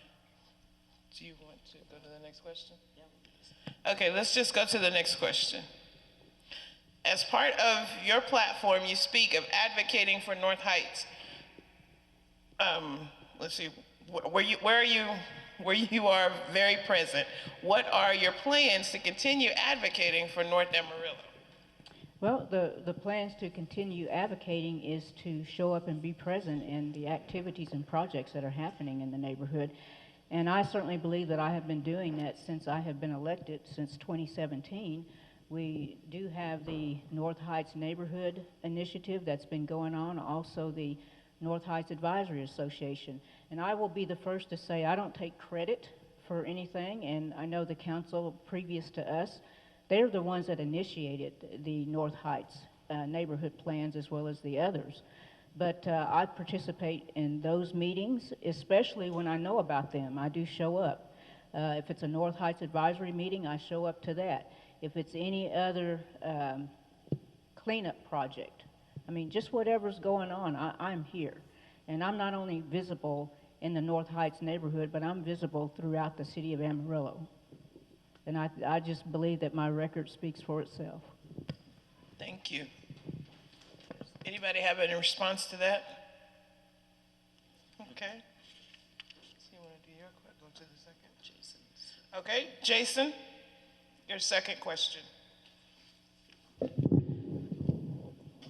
You state that taxpayer money is directed into pet projects. What projects specifically do you have in mind, and how would you rectify the situation? And specifically, when I started talking about that, I was referring to the Civic Center bond that was voted down last year. And I really don't like the idea of increasing taxes or issuing certificates of obligation, which create more debt for taxpayers without putting it to a vote. I mean, honestly, all that stuff should always be put to a vote, and I'm glad we got to. On the other hand, I would prefer to see taxpayer money spent in infrastructure and services that we pay for, first responders, fire, police, dispatchers. I know there's some issues there with staffing that they need more to be able to be, more effective.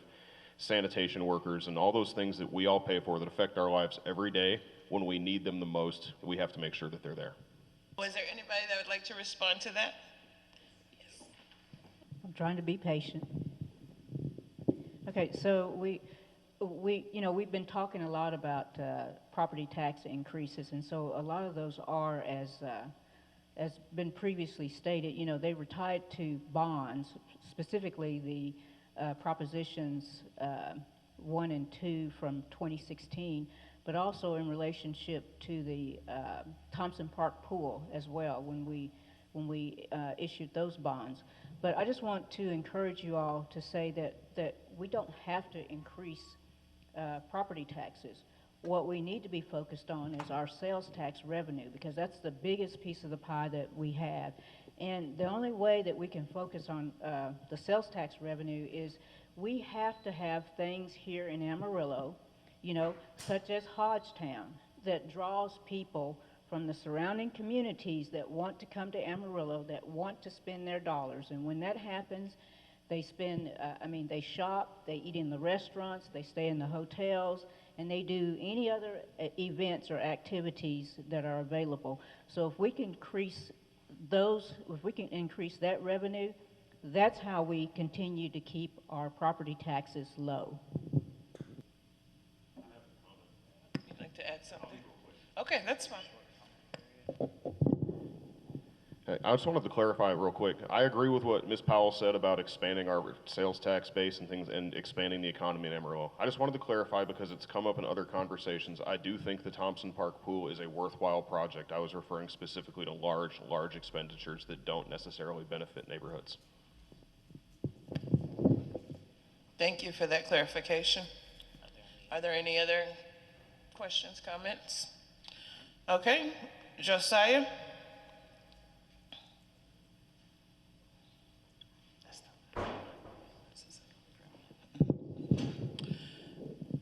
There are multiple areas in town with an ever-increasing homeless population, while multiple properties around town lay vacant or boarded up.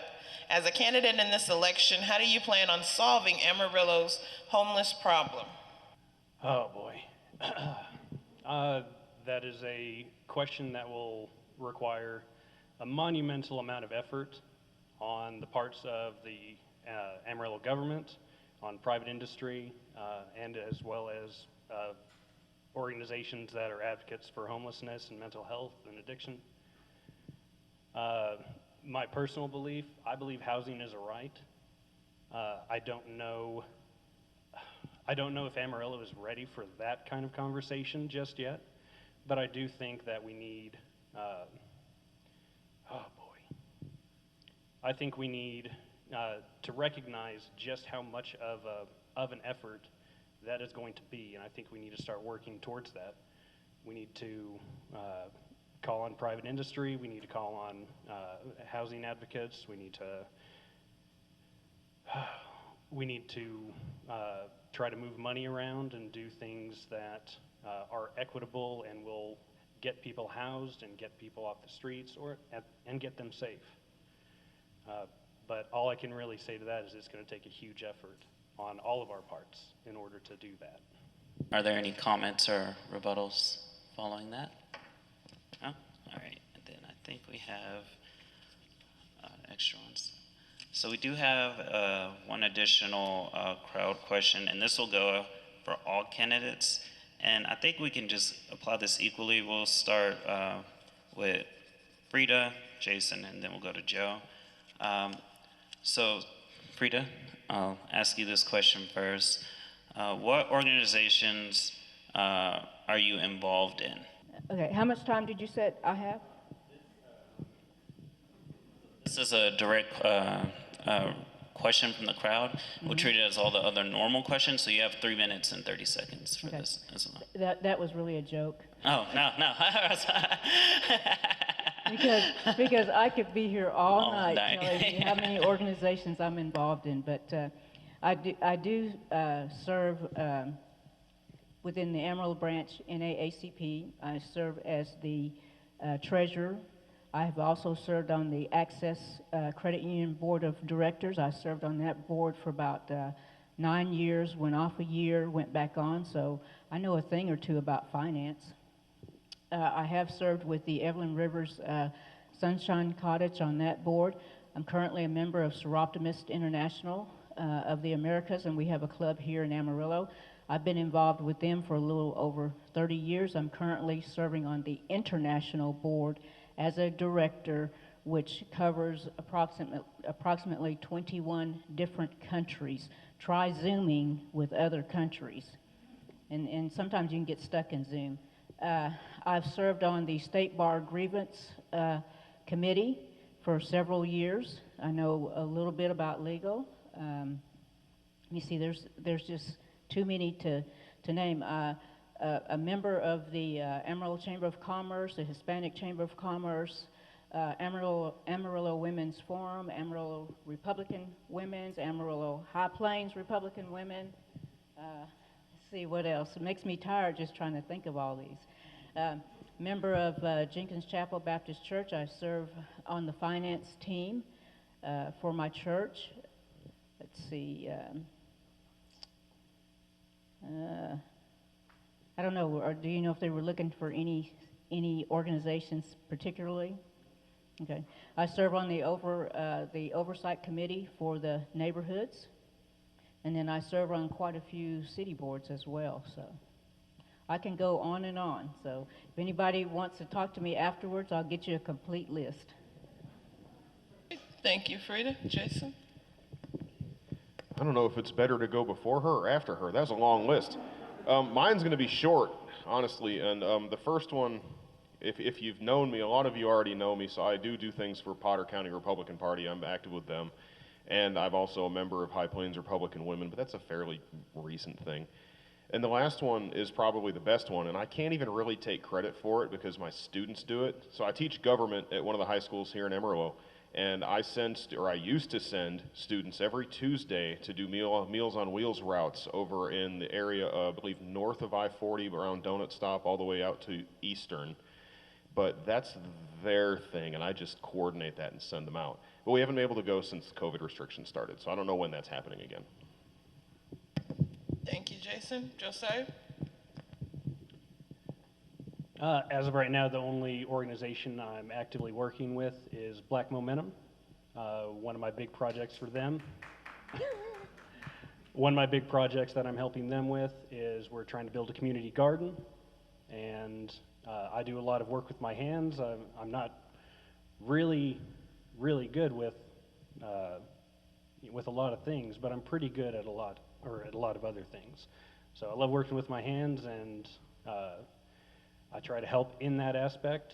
You know, sometimes you just have to have someone with a truck to haul lumber, and that's what I try to do for them. I've reached out to a lot of other organizations over the past 6 or 7 months, and Black Momentum was actually the only one that didn't have any qualms about me coming and joining them, and that's one of the big reasons why I'm here helping them. I do a lot of advocacy and I guess just skilled labor, I guess you could call it. I'm good with my hands, and if I can help a neighbor, or if a neighbor reaches out to me, I'll go over, help them. Like I said, a lot of the stuff that I do is direct action, not involved with other organizations. Sorry. I don't know where that thought went. All I can really say is, you know, I have reached out to some places aren't allowing me to, or don't want me to, or haven't reached back out to me. But I think just like, if I do get on city council, that's not gonna stop. So I'll be extra busy, and if y'all need anything or I can help out in some way, let me know. Alrighty, and another question. This one we'll start with Jason on this one. What specific ways would you improve our city's parks? That's a hard one. Obviously, the pool in Thompson Park is in progress, and I know the grass probably needs to be taken care of, and there's a lot of things there, but one of the things that, and I think I might have stolen this idea from Tom Sherlin, but I know we spend a lot of money on park maintenance, and I know we have a lot of jobs that we create there, but I wonder if we couldn't do it better if we offered some contracts to local businesses or even like young people that are just starting out to mow those lawns and take care of those trees and try to offload some of the burden from the Parks Department onto a private industry. Thank you. Ms. Freda? Thank you. So currently what the city has is we have what's called a master parks plan that we've been working on now for a little over a year. And as we have all seen, our parks need improvement. So we had a team of consultants that went through every single park in the city of Amarillo. And what they did was they did an inventory of all of the equipment, you know, accessories. And so prior to, the maintenance has not been really kept up on a regular basis. You know, as things are deteriorating, they need to be replaced, such as benches, such as play equipment.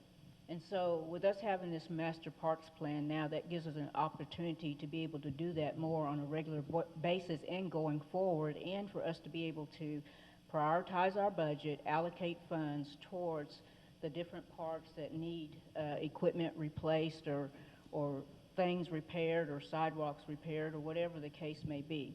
But with this plan, that's going to be a big help for our city because all of our parks need a lot of work. So that's in the works, and so there's information out on our website about that as well. Thank you, Freda. Josiah? If you haven't taken a look at the Parks and Rec Master Plan, you should. It's a really good plan that does address a lot of the issues that personally I have with what Amarillo Parks and Rec has been doing recently. My only caveat on that is make sure that it's done in an equitable way. I wouldn't want to spend more funds on newer parks in South Amarillo when we have parks that are desperately in need of improvements and desperately in need of maintenance. I don't know if you've been to Bones Hooks Park recently, but their bathrooms aren't up to par as to what I've seen in other areas of the city, and I think that's something that needs to be addressed right off the bat. Thank you. And then this will be our final question for the candidates in place 2. In what ways would you address local skepticism of local government? And I guess I'll start with Joe on this. And I think where this question is originating from is what is your goal to increase public trust of the local government? I'll give you my cell phone number. You can call me and we can meet. There's some certain rules and some things in the city charter that make it inaccessible to talk to all the city council members without it being, an official city council meeting, or like disclosing details of contracts and appraisals and things like that. But as far as what I would do for transparency, if it's something that, isn't barred by law from stating or from talking to people about, I don't see any reason why we shouldn't actively try to communicate that. Get as many details out as possible for the folks that are asking the questions. One of my big issues that has kind of repeatedly been coming up as I've been talking to folks and as I've been going to these forums, it seems like there's a communication issue between the city and its citizens. And I think that's a big thing that we should absolutely be trying to address. Because if everybody knows all the details of what's going on, or the details that can be let out of what's going on, are honestly answering questions and are willing to meet with people, I don't think we would be having that sort of skepticism. Well, this is a question that has come up, I think, in every candidate's forum that we've been in. But I can tell you, before being a council member, and also attending council meetings. Other mayors have taken the meetings out to the different four quadrants of the city. We did that. They were like at 5:30 or 6. And what I saw, because I was there personally, it would be about 10 people that would attend those meetings or less, you know. And we have to continue to work to make sure that we communicate. Right now, you know, you can call me, you can email me, you can text me, you can sign up to be able to speak on an agenda item at City Council. We have communications on our Facebook. We do have a communications department that you can call. I mean, there are several different avenues to be able to communicate with City Council. I mean, we are available. So we have to continue to educate the public, make sure that we get the word out to everyone. We've also done Council Connect. What I've found in us doing Council Connect is we've had very few people that have shown up there. But when we advertise that, we stay there, we talk to the citizens, we answer their questions. Also, you have to realize that we operate under the Open Meetings Act. And so, you know, I'm one of those individuals. I want to follow the rules. I want to follow the process, and everything we do, we have to check with legal too. So it's not as simple as people think it is when you start to serve on City Council, because there are some things that you can and cannot do. Okay, so I mentioned at the beginning, one of the things that I wanted to change was to move the meeting times to the evenings or potentially on weekends to be more accessible. And I want those meetings to be open to the public, which I know that's a change that's coming. And I understand there's an agenda that needs to be dealt with, but I would like people to be able to speak openly without having to worry about what's on that agenda. And for those that want to stay home, we can live stream it, and we can do the social distancing and the safety precautions as people require. That's not a problem. But then some of it also has to do with things like in January, I think it was January, I downloaded the council meeting minutes. They were 300 pages long, and that's a lot for someone to digest in order to be informed about what's going on. And I know there's a lot of business at city government. It's way more than I probably have any idea about. But I'd like to see those things made smaller, more bite-sized, and easily digestible for the public. And whether that means even more of a social media presence or some kind of a YouTube channel or just a website that breaks it down and lets you navigate a little more cleanly. There's a lot of different, and I'm a nerd, I love technology. I was hoping to get the internet question. But there's a lot of ways to break it down and make it more accessible. And also, thinking about Facebook, our Mayor Nelson has probably seen this. If she looks at Facebook, there are a lot of people out there that post things that are utter nonsense, specifically about maybe her activities. And she doesn't respond that I've ever seen. And I know that you don't want to give credibility to people who are spreading lies, but at the same time, we need to figure out a way to address those lies and that fake news. We've got like our own little Alex Jones operation here in the Panhandle, and it really, that kind of stuff builds skepticism in the city government, because people see these things and they don't see enough dispute, and they start to believe that it's true. So there's a lot of little things, and it's going to be a huge, annoying, monumental task to fix all that. Are you allowed to respond? Yes, I was just also going to say that we have an open spaces newsletter too that has just come out, so that's another avenue for communications. And in the midst of COVID, yes, we were shut down like most other entities, but we were still able to Zoom, okay? And because of COVID, that's the reason that we were not having meetings face to face. You know, I didn't want to have a face-to-face meeting because I did not want to come in contact with COVID. So we were just trying to do what we needed to do to not only to protect ourselves, but to protect citizens, and especially those that wanted to be protected before the vaccine was available. But we did have Zoom available, and people were able to call in. I will tell you, we didn't have as many people call in, but the option was there. I want to say really quickly, it's been great to debate with these two individuals, and it takes a lot of courage to step out and to run for city council, but they have also been learning a lot and asking a lot of questions, and I really appreciate that, because that's how we all learn in order to get the facts out. All right, well, with that being said, that is all for our Place 2 candidates. And so As you can see, it's only Mayor Nelson. We had hoped for a debate, but I believe that some of the other candidates we didn't get a respond from, and I think Claudette is at an Eagle Scout meeting. So we do have Mayor Nelson here, and we're thankful for that. You'll have your 3-minute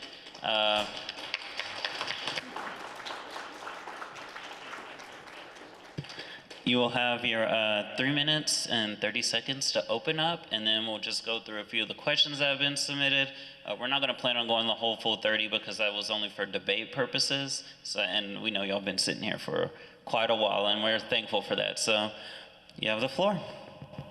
Thank you, Chris, and thank you, Melody, and thank you to the Black Momentum group. This was the only invitation for a debate that I had received for a date before early voting started, so I really was anticipating a good turnout tonight, and I'm disappointed that I don't have anybody to debate against. But I'm glad to show up at this event. I think many of you know our family's story. We grew up, Kevin and I, in Spearman, and our parents still live there. Kevin's dad is a farmer, his mom is a teacher, and she owned a small retail store. My dad also did some farming and ranching and was a lawyer part of the time. My mom also did some time in the classroom and owned her own business. So we come from a lot of different entrepreneurial background, and we spent a lot of time working in our parents' businesses growing up. We've lived here over 25 years. We went to school at Texas Tech, and we started our own law firm together and have had the privilege of many wonderful clients here in the city of Amarillo helping us grow our business. About 6 years ago, we spread our wings and invested in a hotel here in Amarillo, which was a completely different business than our law firm. And so we have experience doing different types of businesses across the city, and are proud for all the opportunities that Amarillo has given us as just 2 young kids from the Texas Panhandle. I'm proud of the record that I have over the last 4 years as mayor. I've served with a wonderful group of people, and we've done some good things. We negotiated a contract that brought us the sod poodles. What a lot of fun that is. And looking forward to the sod poodle season coming back after COVID. We have increased our public spending, public safety spending every year that we've been on council, because I know that a safe city is the most important thing that we can provide our citizens. We've increased the spending that we have on keeping our roads repaired, and that can be a big bill, so we have to pay attention to that. But we've also recruited businesses and new jobs to the city. And some of those are projects you've heard about already, Texas Tech Vet School and Amazon, and actually there are many other businesses. But those are important because they bring dollars into our economy that weren't here before, and every new dollar that comes into the economy is a dollar that helps every existing business that's here. I would hope to be reelected as mayor and to continue recruiting businesses to our city, to continue supporting public safety, especially our police department, and to continue helping and partnering with our school districts on projects like Thrive that pay for 2 years of college if you're a graduate of the Amarillo Independent School District, and working on a broadband project. I hope I get an internet question too, Jason, because that's an important project, and so I'd like to speak about it. That's all. I'll wrap that up. Y'all are so, by the way, thank you for staying to the end. It's been a long night, but good information. Thank you, Mayor Nelson. We have 4 questions for you. The first one is, you've been accused of profiting off the downtown improvement and tourism. Is this true, and is that why you are so adamant of the city investing in downtown? I have not. That is not true. So there have been all kinds of Facebook allegations about property that my husband and I own downtown. We own an office building, the Amarillo building at 301 South Polk. We are not invested in any other real estate downtown or any other business downtown. And we have not been since 2011. So I didn't run for council until 2017. So there was a long gap in time there. And at the time, the only building we owned was the Amarillo building. It's still the only building we own. So people go looking for what they suspect is true, and then they build a case to support their own suspicions. So I just want to say as clearly as I possibly can, that is not true. We've never received any government benefit or any government subsidy, no downtown incentives or anything have ever gone to our family or any business that we were involved in. So as far as wanting to see downtown succeed, I served on the Economic Development Corporation for several years before I ran for mayor, and I saw what it took to recruit businesses to our city. You would like to think that they come to town and you show them what you want to show them, but that's not true. They're big businesses like Amazon. They know, they have a checklist of what they want to see. So they come to town saying, this is what we want to see while we're here. Do you know what's at the top of their checklist? Your downtown. Because they know if your downtown is vibrant, you're a strong city. It's like the heart of your city. If your downtown is weak and in decay, your city is weak and in decay. So I knew the value of having a strong downtown because of that experience on the Economic Development Board. And look what our council has been able to do in the last 4 years off of the work that people behind us have invested in downtown. Many hundreds of millions of dollars invested by private people in our downtown. And now we're able to recruit new businesses to the city because of it. So that's why I think investing in downtown is important, because it presents our entire city.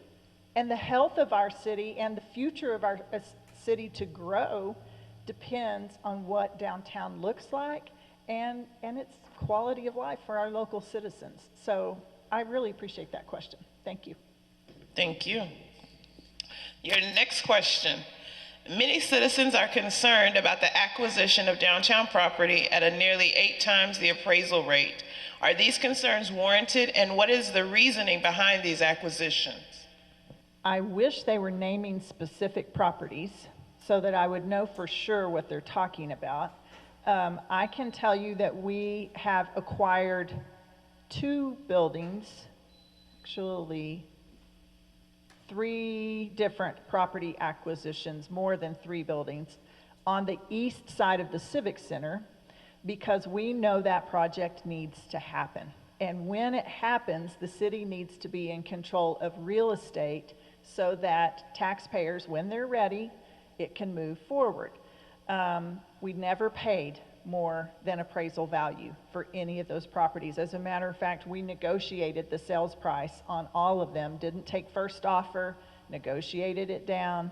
I think people, there's room for people to educate themselves on what is the county's appraisal value versus what is a fair market appraisal value. Everyone knows they get their house appraised every year by the county. But if you turn around and put your house on the market, you don't use the county's appraisal value to set the price for your house, because everyone knows those appraisal values are below market. So part of it is just experience. Are you someone who's owned your own home, and do you understand the difference between the county's appraisal value of your home and a fair market appraisal value? So I don't knock someone if they don't understand that, but I do want people to know you can't just take a statement on Facebook and run with it. We hired an independent, professional real estate appraiser every time we made an acquisition, and we paid at or below that market fair price for all of those buildings. And we did it with an eye for the future of what our city will need if and when we decide to expand the Civic Center. So getting control of property is sometimes challenging, because if you don't own it, you can't force that owner to sell. So we bought those properties as they were available, and we did that with an eye toward growth and future for the city of Amarillo. Alrighty, and we still have some crowd questions coming in, so we'll hop over to those just to give an equal distribution between live questions and former poll questions that we took. This one is kind of a base one that was one for everyone, but I just saved it at the end because there was quite a few questions total. So it says, according to the Institute for the Urban Research at Rice University, Texas sales tax is one of the state's most regressive ways of earning revenue. According to the Texas Comptroller, increasing the sales tax have been found to actually raise the percentage of income that the bottom percentage of Texans spend on taxes. Why would you, or why are you insisting on continuing to maximize sales revenue? Yeah, I'm really glad for that question, and whoever's asking it has done some research, so kudos to them.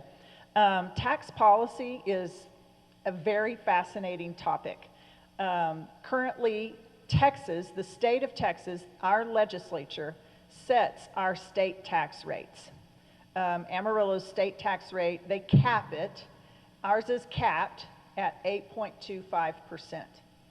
6.25% of that goes to the state of Texas. So 2% of it stays here locally and gets divided up between the AEDC gets a little bit, the city gets some. But the question is a policy question about whether or not sales tax is a fair way to pay for government services, because it lands on, let's say you're a family that makes $30,000 a year and you pay sales tax on everything you buy, versus a family that makes $100,000 a year paying sales tax on everything you buy. The family that makes the $30,000 is going to pay a higher percentage of their family wages in taxes every year, even if they're buying the same things that the $100,000 family is buying. So that person asking that question is asking a tax policy question. Here in city government, we don't set that policy. What we do is we use the revenue that the policy set by the state of Texas legislature drives to our city, and we use it to pay for city services. So I appreciate the policy question. It's not really a role of a city council member to change or drive that policy, but it is a role of the city council member to manage our dollars as responsibly as we possibly can. And so what I know is if I can recruit more people from Stratford and New Mexico and Oklahoma and Dumas to come here, shop, stay in our hotels, that is sales tax that we collect, and that's money that they were happy to give us, and that now our local taxpayers here in Amarillo, our Amarillo citizens, don't have to pay. So every one of those outside Amarillo dollars I can get to put toward Amarillo expenses, I'm all for that. And I think it is part of what keeps our tax rate, our property tax rate low here in the city of Amarillo. So I really appreciate that question. Shows we have some good thinkers out in the city. Thank you.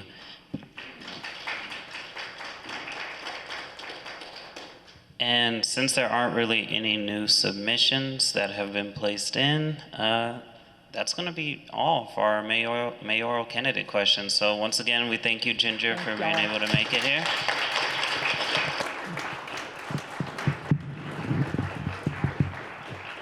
I do have a chart of how our tax increases have played out over the last 4 years, because it is confusing. That's one of those issues that you wish you could answer in 5 words, but it's a complicated construction of the tax rate on a $400 million budget that it takes to operate our city every year. So I did make a chart, and if you want to come and get one of those charts and talk through it with me, I would be more than happy to spend the time going over that and explaining it. Thank you.